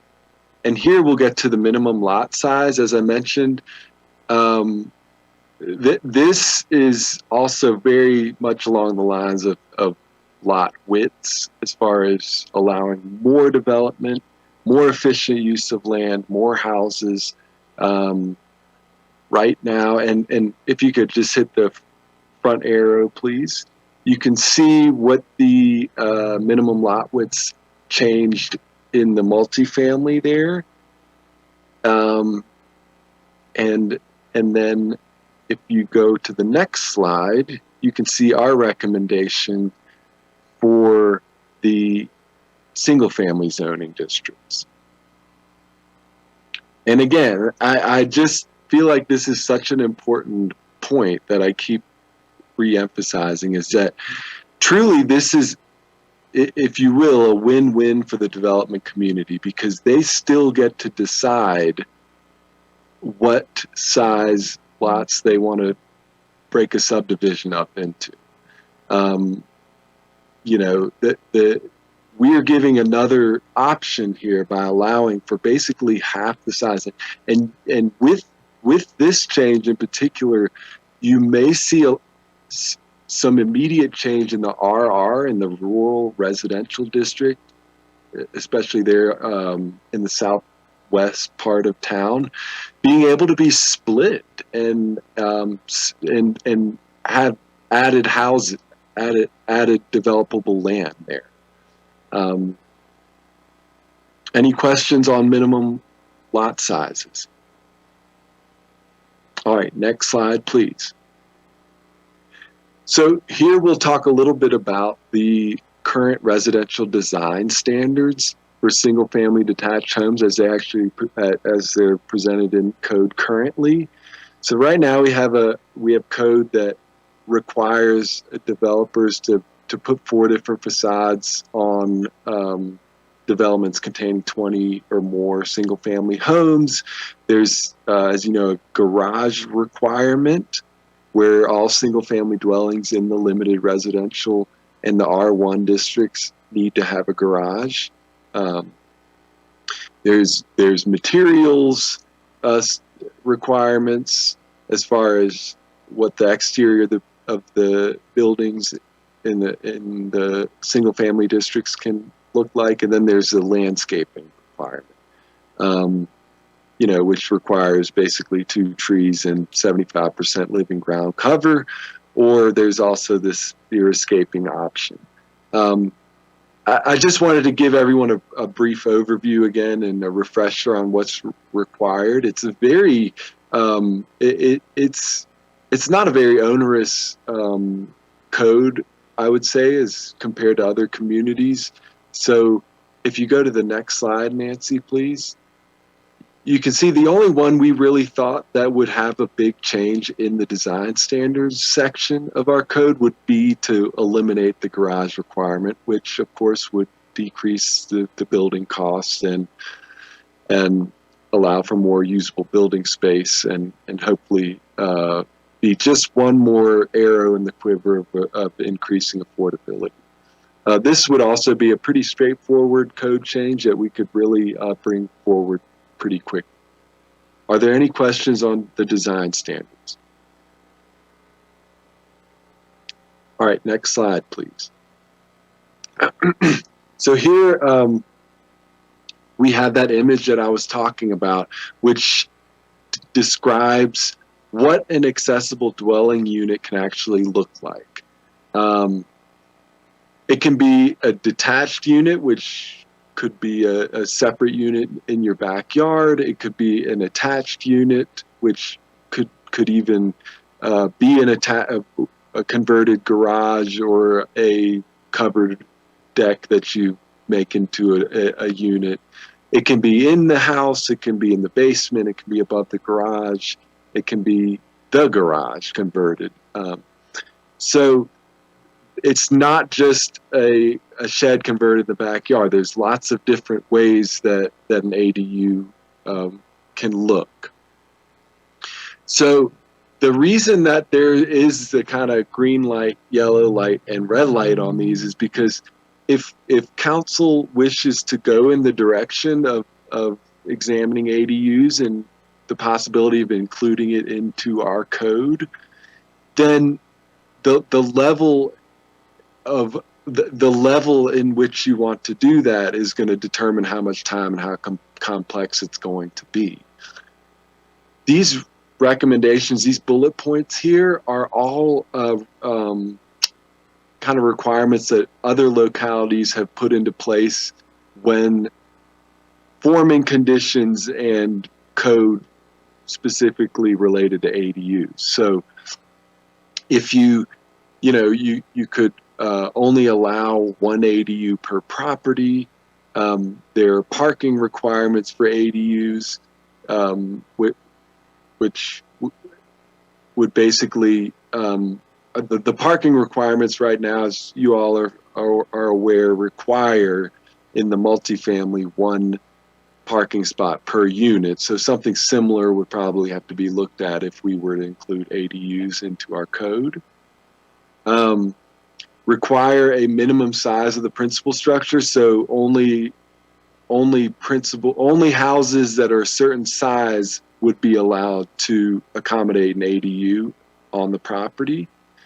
And then also along those lines, minimum lot size, an access requirement. Are we going to allow access only from the public right-of-way up front, or is it going to be allowed from the alleyway? That needs to be determined and added. The size of the accessory unit proper, a lot of jurisdictions, they want to have a maximum size of these be between 800 and 1,200 square feet. So that a lot of times is based on the percentage of the gross floor area or up to a maximum amount. And then a couple other requirements that localities are doing is requiring the property owner to live in the principal or accessory unit. Right off the bat, this isn't something we would really require. I think most of the time localities that are doing this only to appease kind of the citizenry, if you will, because this is extremely hard to enforce, and it's very it just doesn't make sense if you think about somebody moving away from their principal residence and using it as a rental and then not being able to rent the ADU or a scenario similar to that. It's a tough one to enforce. And then the actual design standards of the ADUs. But if you remember from previous slides, our design standards aren't that onerous. If you look down in the tree area, for example, it's a very eclectic makeup of houses, very different styles. So if we want to recommend that an ADU look exactly like a principal structure or even a neighborhood, I think there's certain areas of town that would be very difficult to do. And even in the single family zoning districts, you would run into this issue. Again, ADUs can be incorporated into our code with very simple language, but also it could be very complex as far as how far we want to go. But as planning staff, I think this is really, we see this being done all over the country. And Cheyenne just recently adopted ADU language, and other localities, Fort Collins has it in theirs now. And so I think it can be done, and I think council should consider examining this further. Are there questions on the ADUs?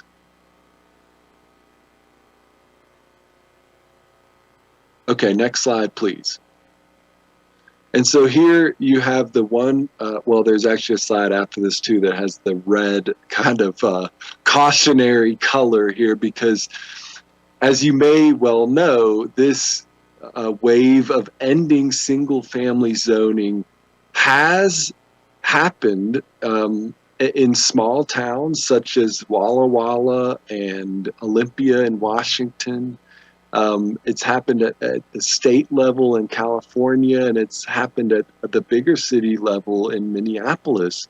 Is these localities are feeling such a crunch with the affordable housing crisis that they have with any new development, they don't allow a single family home to be built on it. You have to go at least a duplex or meet some other standards in order to build new housing. And are we there? Well, if you look back at the chart that we had at the beginning and showing our breakdown about half and half, and with the amount of developable land that is left in the current municipal boundary, not even talking about annexation. I mean, we certainly are seeing a tough time in housing affordability. Now, do we need to go this route? I will leave that up to you all, but this is certainly an option that is on the table. The reason that, if you can go to the next slide, please, Nancy. So the reason, again, that this is a red cautionary recommendation is because it would be long-term. It would require several sections of code to be rewritten. It would require a comprehensive plan update, a very substantial public input process, and it would be a very timely and complex discussion. So I wanted to kind of go from the low-hanging fruit ideas to kind of the most intensive, complex solutions on the table at the moment. And I'll open up to questions about that before we go to the policy direction slide.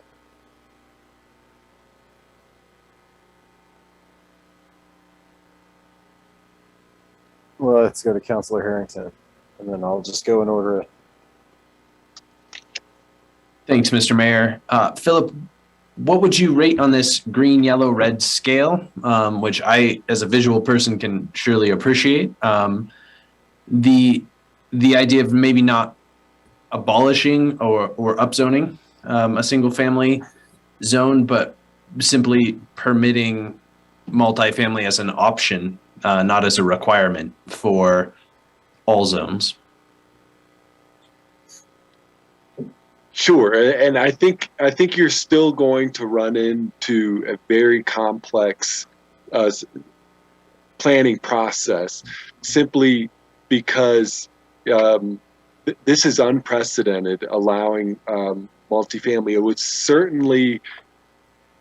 would certainly provide flexibility to the development community. There's no question. However, residents that are in zoning districts that only allow for single-family detached homes are going to get involved in this process if multifamily is allowed. Now, there's ways to do this because, as you know, all over kind of the tree area, I'll take as another example. There's duplexes, triplexes, fourplexes. They look like single-family homes. I mean, they just have separate entrances, but they very much match the character of the community. We still believe that including multifamily into an R1 zone or RR or LR for that matter, it would all be the same, even if you weren't to abolish it, but to add it, I really do feel it would be just about the same. Mr. Mayor, could I ask one other question about that? Yes. Thank you. Would the addition of ADUs to an R1 zone, I mean, that in my mind, I mean, I think that's a great idea, but in my mind, that also spells multifamily development. And I'm just curious how are we walking that line between it's really cumbersome to allow a twin home to be built, but it is not cumbersome to allow a garage to be converted into a second dwelling unit. Yeah, it is a fine line. I think the difference is keeping the principal, the primary use of a single family lot, a single family home, right? So with the ADU language, you have all these conditions such as it can only be a percentage of the gross area size of the principal structure and so forth. So the principal structure will still dominate the lots in single family, whereas traditional multifamily, all of a sudden you have, you allow for twin homes, like you said, and I agree it's a fine line, but it is something that we would examine further with maximum sizes of ADUs and so forth that could control that a little bit better. Thanks. Thank you, Mr. Mayor. Okay, Vice Mayor Pierce. Yeah, thank you. Is this presentation available to us or part of Janine's? Is it all one big presentation? Yeah, I think this is a separate presentation that's broken out from Janine's review. So do we have a copy of it? Absolutely. The clerk can send that for you. Great, thank you. Thanks, City Manager. Vice Mayor, are you good? Okay. Councilmember O'Doherty? The appeal of the accessory dwelling units, from my point of view, is that the baby boomers have big houses that might want to have an in-law flat. I was trying to not get the sexist terminology like granny flat and all that kind of stuff, but for multiple generations to get to share this big house, but somebody else is in the house, but they want to have two different kitchens and things like that. I think I have a cousin who built a basement apartment for his mom, and the mom was close to the rest of the family, and it's a safety thing, and it was just seems like the way we might need to go as people my age are getting up there. So I like the idea of being able to have accessory dwelling units in R1. That's all I'll say. Thanks. I think the way to avoid any gendered language or even ageist language is just to say multi-generational housing setups, right? Councilmember Schuster, thanks for waiting. Thank you. I'm watching this, and this last slide just really threw me because we had a knockdown, drag-out fight on the west side on what should be put in a spot. And if this all got implemented, boy, I could see the fight on the next one, because there are some groups that have property, little chunks of property available inside of town that are in R1. And if this comes to fruition where we could just say, okay, single family's gone, we're going to put up whatever we want here. Oh, wow. I can just see it now, because I remember what happened for the west side, and I can just see the people with the pitchforks and the fire that just want to get a hold of us. So this last slide just scared me to death. It really, really does. One thing I like about Councilmember Schuster is he often says the quiet part out loud. But what I'd point to is that Philip has, throughout this presentation, I think, taken some pains to illustrate for us that some of those more what should we call them? Anything goes types of solutions may not be what is indicated in terms of a good policy direction for us to go, as opposed to seeing what other options we have.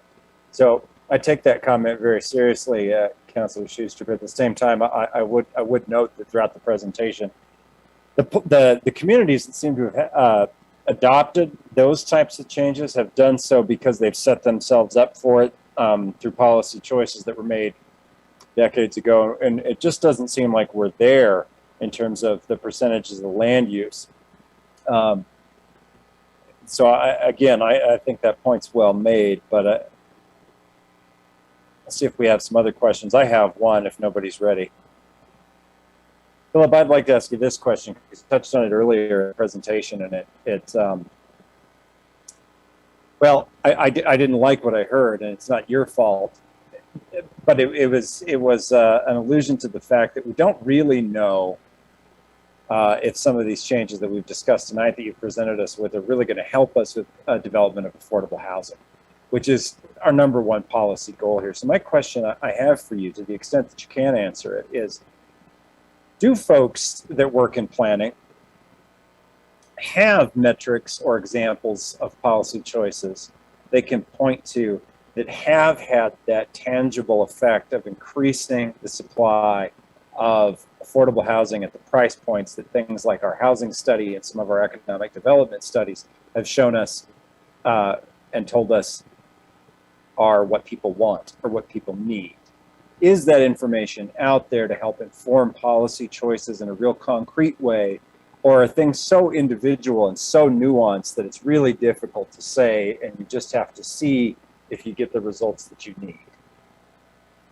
Yes, that is a great question, Mr. Mayor.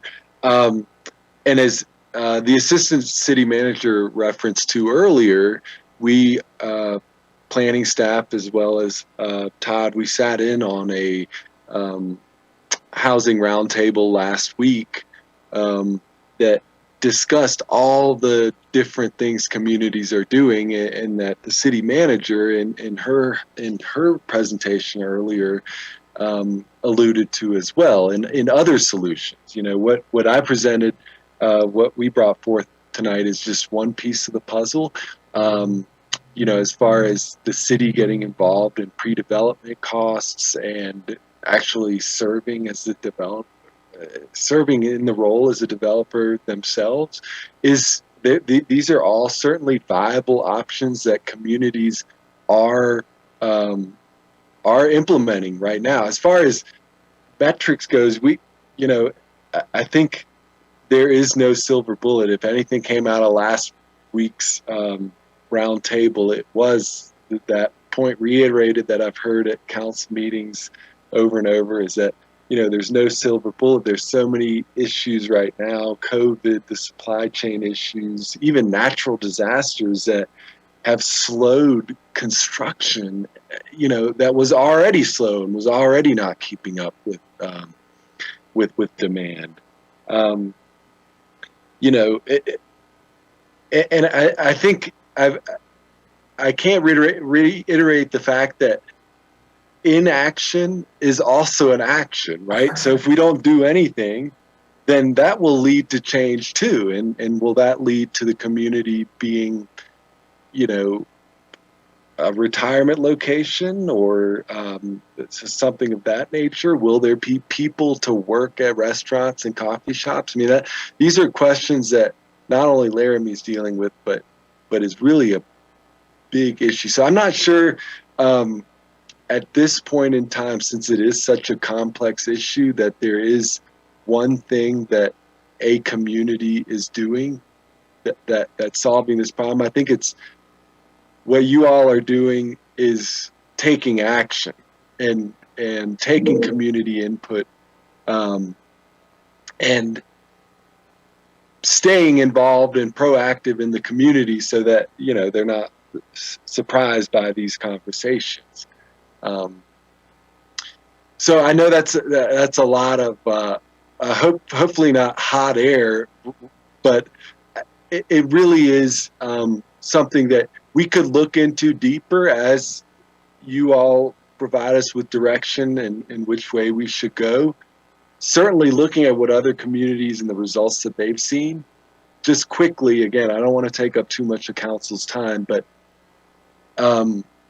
doing away with single family zoning, even something that we're not recommending, but other localities are, that it really has not had a huge effect in smaller places like these towns I mentioned in Washington, Olympia and Walla Walla. These are, I know Walla Walla is about the same size as Laramie, and the number of permits that they've seen come through for multifamily now that that's only allowed is not that different than what they've seen in years past.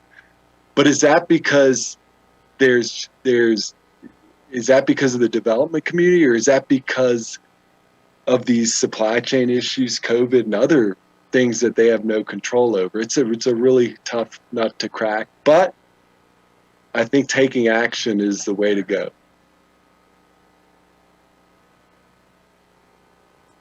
Well, thank you very much indeed for that. And I think my response to that is I heard you loud and clear that probably the do nothing approach isn't really viable, because you're going to continue to deal with the effects that larger forces present to your community. But I think from the council's perspective, what we would want to do if we're going to make policy choices are those that we have the highest degree of possible confidence about having an impact.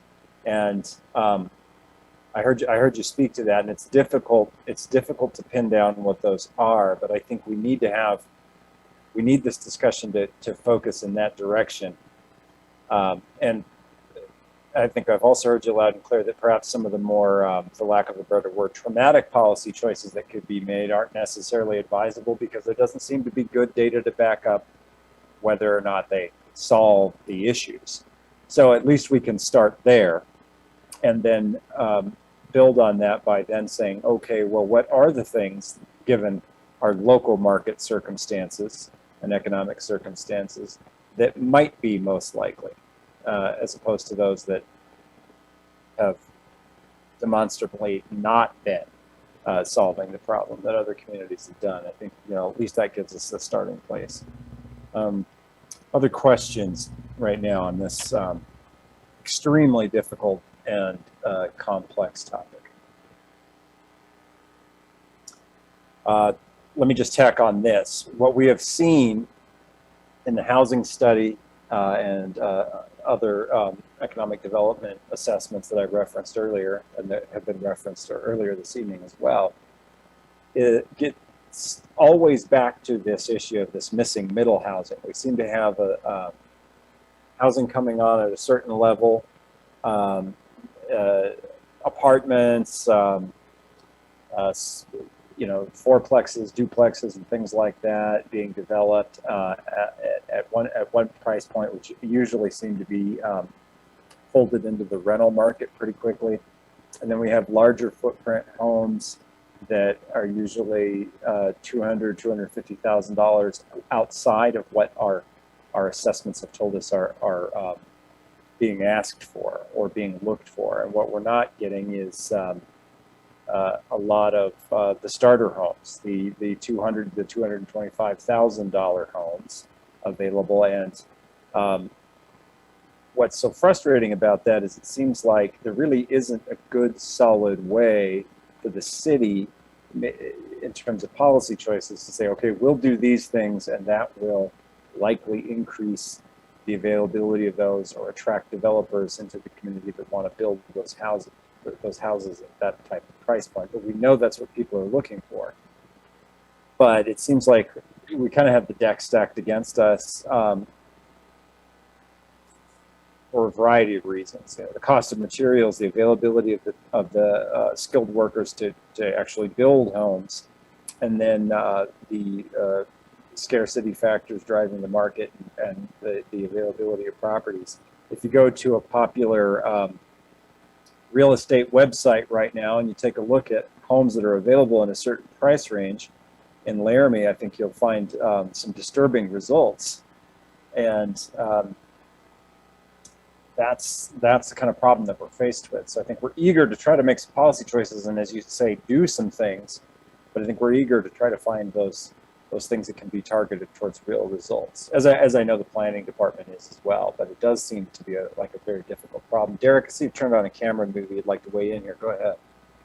Yeah. Just really briefly, I think the changes that we've gone through in the past over this last year, plus the changes that Philip just went over, I think we have to remind ourselves that prior to those changes, the ability to maybe try to hit those price points through smaller lots, narrower lots, different types of development options weren't available. We now have them as an option on the table for those developers to come into our community and potentially make that a consideration.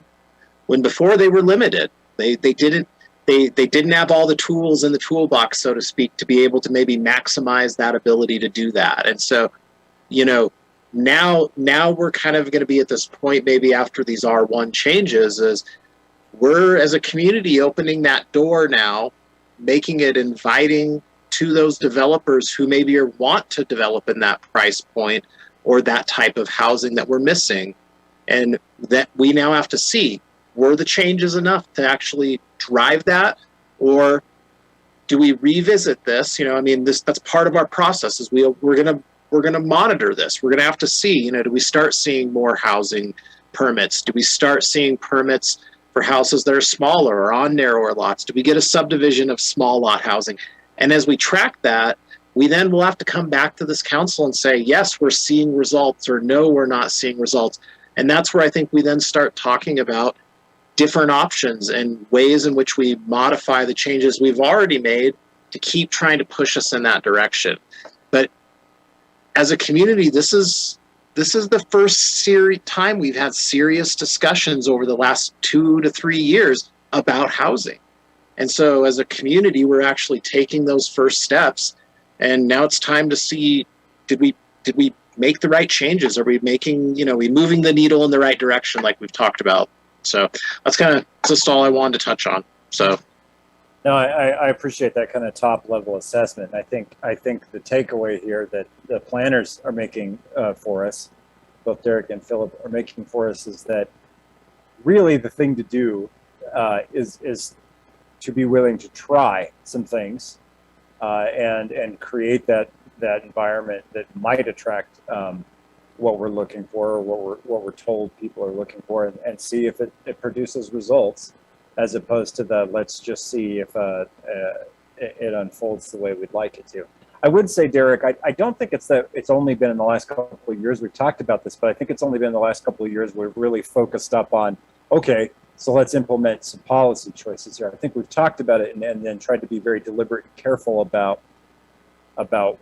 you know, what policies we might take a look at. I think we've talked about the issue, and I think we've frankly been a little bit gun shy about which direction to go, and now we're feeling like we've got to try some things. So I appreciate your answer very much, and I appreciate the presentation, Philip, and your efforts to answer that question as well. I feel like we're all in the same boat. Your council people and the planning people here, we're trying to identify those things that the community can buy into, that we feel like we can have some confidence about making a policy choice about, and doing that with at least some hope that it's going to deliver results. There's no guarantees, but I appreciate very much the message of being willing to try things is probably the most important thing to do at this point. Council members, I'm talking quite a bit here, but I'm also looking to see if anybody else has some things to throw in or some questions for our planners, who I think are trying very hard to answer very difficult questions for us. Yes, Vice Mayor. Yeah, thank you, Mayor. I just want to thank you guys for this presentation. It was really enlightening, and frankly, I need it again. You know, because I need to go back to it and with my pencil in hand and just really think about each one of the pieces. I'm hoping you're not asking for a decision tonight on some of this stuff. If we could even tomorrow would be great. So like I said, I really appreciate it. I think the information is tremendous, and like I said, thanks so much for putting this together on relatively short notice too. So just thanks for doing that, and I think we've got some opportunity here. You know, this is only one piece of the puzzle. I mean, wages right now with inflation, you know, that's the other piece of the puzzle. I mean, I look at data every day and find that our Rocky Mountain region, no matter what the field, is paying less than what people are getting paid in other parts of this country, you know, and yet our our housing is crazy in terms of prices. So it's very clear to me that housing is only one piece of this, but wages, truly wages in this community and all up and down the Rocky Mountains have to be responsive to our crazy housing prices. So if that doesn't happen, no matter what we do, no matter how hard we try, we're not going to be able to move much of the needle. Speaking to that too, we've heard from our economic development partners that it really turns into something of a chicken and egg question as well. So we're faced with trying to make choices that spur economic development, which in turn spurs demand for housing, which makes it economically viable for people to develop housing at a certain price point. So it is a very, very complex and interrelated conversation. So I think that gets us to a point now where you've given us some useful information to process, and as the Vice Mayor said, on a relatively short notice, and we do appreciate it, and it's been good. And you've given us that to process. I wonder at the close of this portion of the work session, what we might identify now is maybe the next phase here. I see the city manager has turned on the camera, and I guess I would just ask the planners, the city manager, the assistant city manager, where do we go from here? We've kind of seen a menu of possible choices and some policy changes. We have some information to process. Where do we go from here? City manager, I'll hand it over to you for that part of the discussion, maybe. Thank you, Mayor. And if you were speaking specifically to housing, I was opening up my camera to be more broad-based. But I think the goal for the presentation that planning has given you tonight was to, Philip did a great job. Say, here's sort of easy green stuff, here's yellow, here's red. We were trying to give you some direction for 22 and some sense of how difficult each of those options are. If there's anything else you want to get into detail about with housing, certainly Philip and Derek can. For tonight, though, our intention was, give you a presentation of progress made in 21, suggestion for some goals that we know are forthcoming in 22 or likely to be priorities, or things that really haven't been on our radar, like Turner Tract housing development, and give you some suggestions for new things. Anyway, we wanted to give you, like I said in the beginning, a whole night to sleep on it. I'm not sure if that's sufficient time to contemplate, the future of the city or not, but that's what we have. But that's what we had planned for this evening. And then for tomorrow, breakout sessions in small 3 groups is what we had thought of. How you would like to organize that is up to you guys. Nancy has created by random selection, 3 breakout groups for council, and we'll have staff in each one to answer any questions you might have. And that's as far as our plan for tomorrow went. Thank you. Thank you very much. And I think we understand. I'll say this, one last comment on the housing piece that was just covered by planning. I think we're going to need a little bit of time to review what we've heard tonight. But I also think it's reasonable to suggest that the council probably has an appetite to begin some public policy discussions around some of those options that were presented that fell into the green and yellow categories, to possibly look at some of the suggested changes in those categories and bring those forward for consideration and engaging the public in the process, and then maybe look at making some of those changes and trying some of those things to see if they deliver some of those results. I think I see us going in that direction, but nothing firm tonight. But by way of a preview, I do think we're there. It's just going to take us a little bit of time to hone that up. So how would you like us to go from there after we process that information?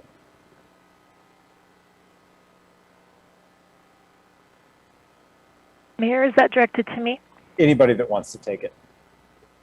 I'll let Derek and Philip go first if you have anything specific to the housing side of that question. Yeah, thank you, Mr. Mayor. I think we have our marching orders, so to speak. I think we have a good direction in which to head. And, you know, in working with the city manager after, you know, tomorrow's session, we can get together and circle the wagons and certainly bring something forward to you all, you know, in the next month or so. I don't want to say exactly when, Derek, but we'll talk about that. Yeah. Seems reasonable. Council, are you comfortable with what you're hearing? Okay. All right. Thank you very much. Thank you very much for your efforts and answering our questions. City Manager, does that take us to most of what we had for the work session tonight? Looks like it. Mayor, that's everything. Why don't we see quickly if there's a public comment coming about that, and then we'll go to the to our usual wrap-up parts of the work session agenda. Let's recognize Judy Snoke. Hello. Go ahead, you have the floor. Okay, now I'm unmuted, I think. Thank you, Mr. Mayor, and thank you, Council, and thank you very much, Janine and Derek and Philip. This was very, very interesting, and I completely agree with Jane. There's a lot to process in all of this. I took some notes, but not detailed enough. We can probably get a copy of the films that you showed. Yes, I'll talk to Nancy. I'll contact you. Okay, that's great. Just a lot of information to absorb, and I wish you great luck in trying to process all of it. I'm glad I'm just an observer. Thank you. That's all. Thanks, Judy. And you know, I would say in your capacity with us tonight, that's true. But I think it raises an important point for the council that I think we're pretty well aware of too, is that there is a community buy-in piece to this in terms of some of these kinds of changes and adjustments to zoning. We want to make sure that those are supported. I think we've heard that many people in our community, different segments of our community, recognize the challenges of the housing crunch and think there needs to be something done about it. But I think we've also heard that there's differing opinion on what would be most helpful. So hopefully we'll be able to engage with members of the public on some of these potential policy changes that we talked about tonight. I know we will. That'll be part of our process.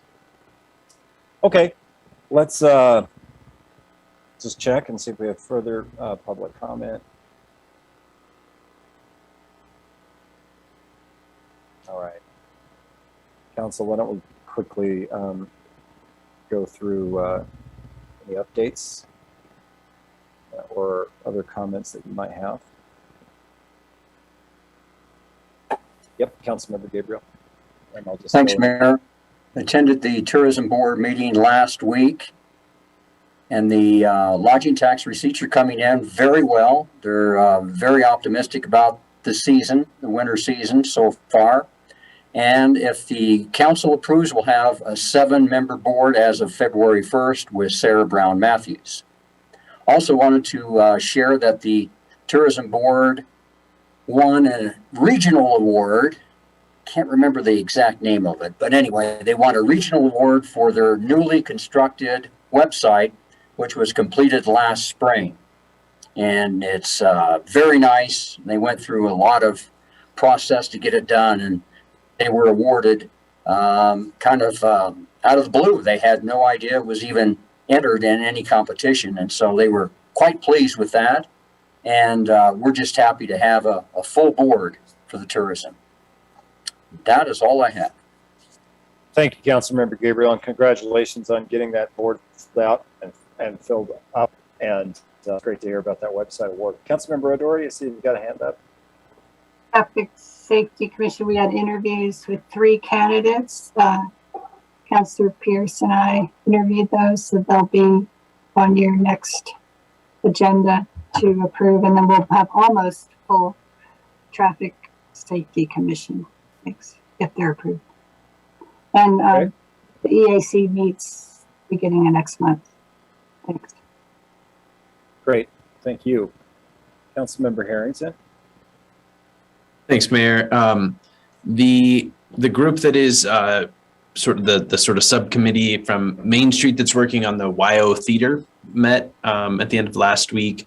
The effort continues, but I wanted to just give you all a quick update. The pandemic has had, as you might expect, a bit of a large hiccup, I guess, for performing art spaces and things like that. And it's changed some of the planning process potentially for that theater as far as what its end product would be.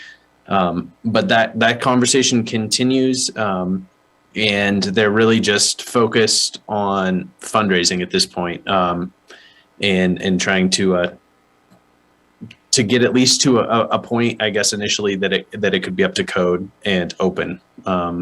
That's sort of phase one, and then phase two is more significant, which would be the sort of final phase, getting it to its I guess final appearance and use. And let's see, you all probably saw some things about the airport board in the newspaper. I would just add that there was an incident with some private planes hitting each other. That was an accident, but could happen anywhere, I suppose. But that is being worked through. There is some sort of continuing effort to get the airport up to speed, get it back kind of into a situation that is maybe a little more farsighted. So, and professionalizing a lot of the processes that happen at the airport that I think frankly were overdue. So you all may hear some things about that in the coming months, but wanted to keep you apprised of that. And then the collective impact group from the United Way is transitioning right now. They are still focused, as are we, on affordable housing. They are losing their sort of dedicated staff member, grants being what they are, and are looking to appoint a chair from the group, which is so far not been necessary, but they'll be bringing one of the board members up to a chair position to try to keep the effort going. So they did invite, both Philip and Derek attended the last meeting to get this group up to speed on, they gave them really like a very efficient rundown of all of the things the city has been working on in housing.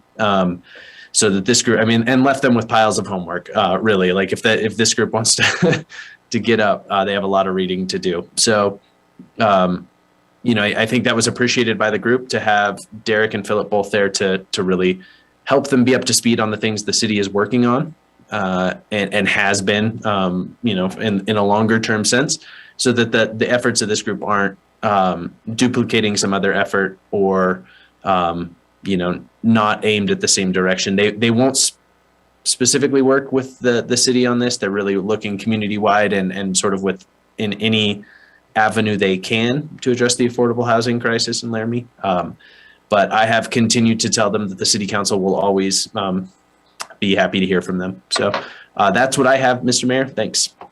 You bet. Thanks a lot. Other updates, comments? Okay, I'll go to Councilmember Schuster and then I'll go to the Vice Mayor. Councilmember Schuster. Thank you. My schedule has been tough. I did not make the Historical Railroad Depot Board meeting. The pandemic has just hit them terribly hard too on rentals. The other board meeting is tomorrow night, Wyoming Territorial Park. So I have 4 different meetings I get to choose from tomorrow night, including ours. So this is quite entertaining on this Wednesday night. So I'm afraid I won't be able to update if they have decided of the new manager of the Territorial Park, because I probably won't be there for that one. So that might happen tomorrow night, because they were hoping to let us know in January. We had the Finance Committee. It went very smooth with very little things on that 2 of you others are on with me, and the rifle range doesn't meet for 3 months, so Fred and I have not been seeing each other at those meetings too. So that's about all. I don't have much to report at all. Everything's either happening when I'm at work or stuff like that. Thank you. We understand, Councilmember Schuster, and of course, I'd request that you join us for the work session tomorrow. Out of that list of priorities, I'd say please be with us for our work session on our annual workshop stuff. Vice Mayor Pierce. Yeah, thank you, Mayor Weaver. We had our Planning Commission meeting last night, and just to let you all know, we have a new daycare in town at the Trinity Lutheran Church on 7th Street. So I think that's good news. We always know we need new daycare facilities. They can handle up to 15 kids, excluding the directors. If I remember right, is Derek still here? Philip still here? I think that was part of the detail. Anyway, that's it for me in terms of committee work. Thank you. Thank you very much. All right. Anyone else for an update? Anybody for a comment? My comment is that we very much appreciate these work sessions tonight. A lot of information to cover, but it was well presented. And if our questions are difficult, you know, we don't do that on purpose. Some of these topics are difficult. I think that's understood. All right, why don't we take a quick look at the agenda? I want you to go quick look at your agenda for next Tuesday and see if there are any questions that you might have on the consent agenda items and then the regular agenda. And I'll just wait and see if there's a hand that pops up for either of those.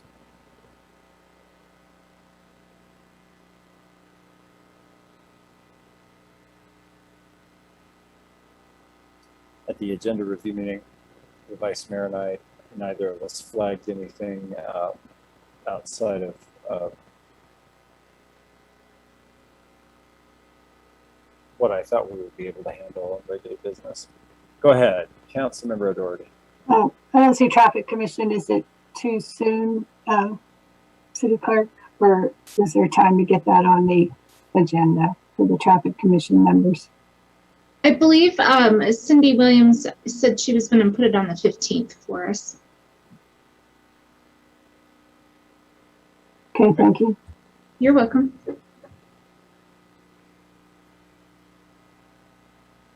City Manager. Mayor, I learned this afternoon I will need to add an executive session to this meeting, just an FYI. Thank you. Looks like the agenda should accommodate that before midnight, so I think we're probably okay there. It's not the heaviest agenda we've had. Okay, Council, I don't see a lot of concern or further questions about that. So, City Manager, I want to thank you again for your presentation tonight. I want to thank the planners. It looks like they've left us, which is okay, but a good presentation is a lot of information, and then we look forward to some further discussion on those topics tomorrow night. I think we can close the work session, Council, and I'll say good night to all of you, and thanks a lot for being here.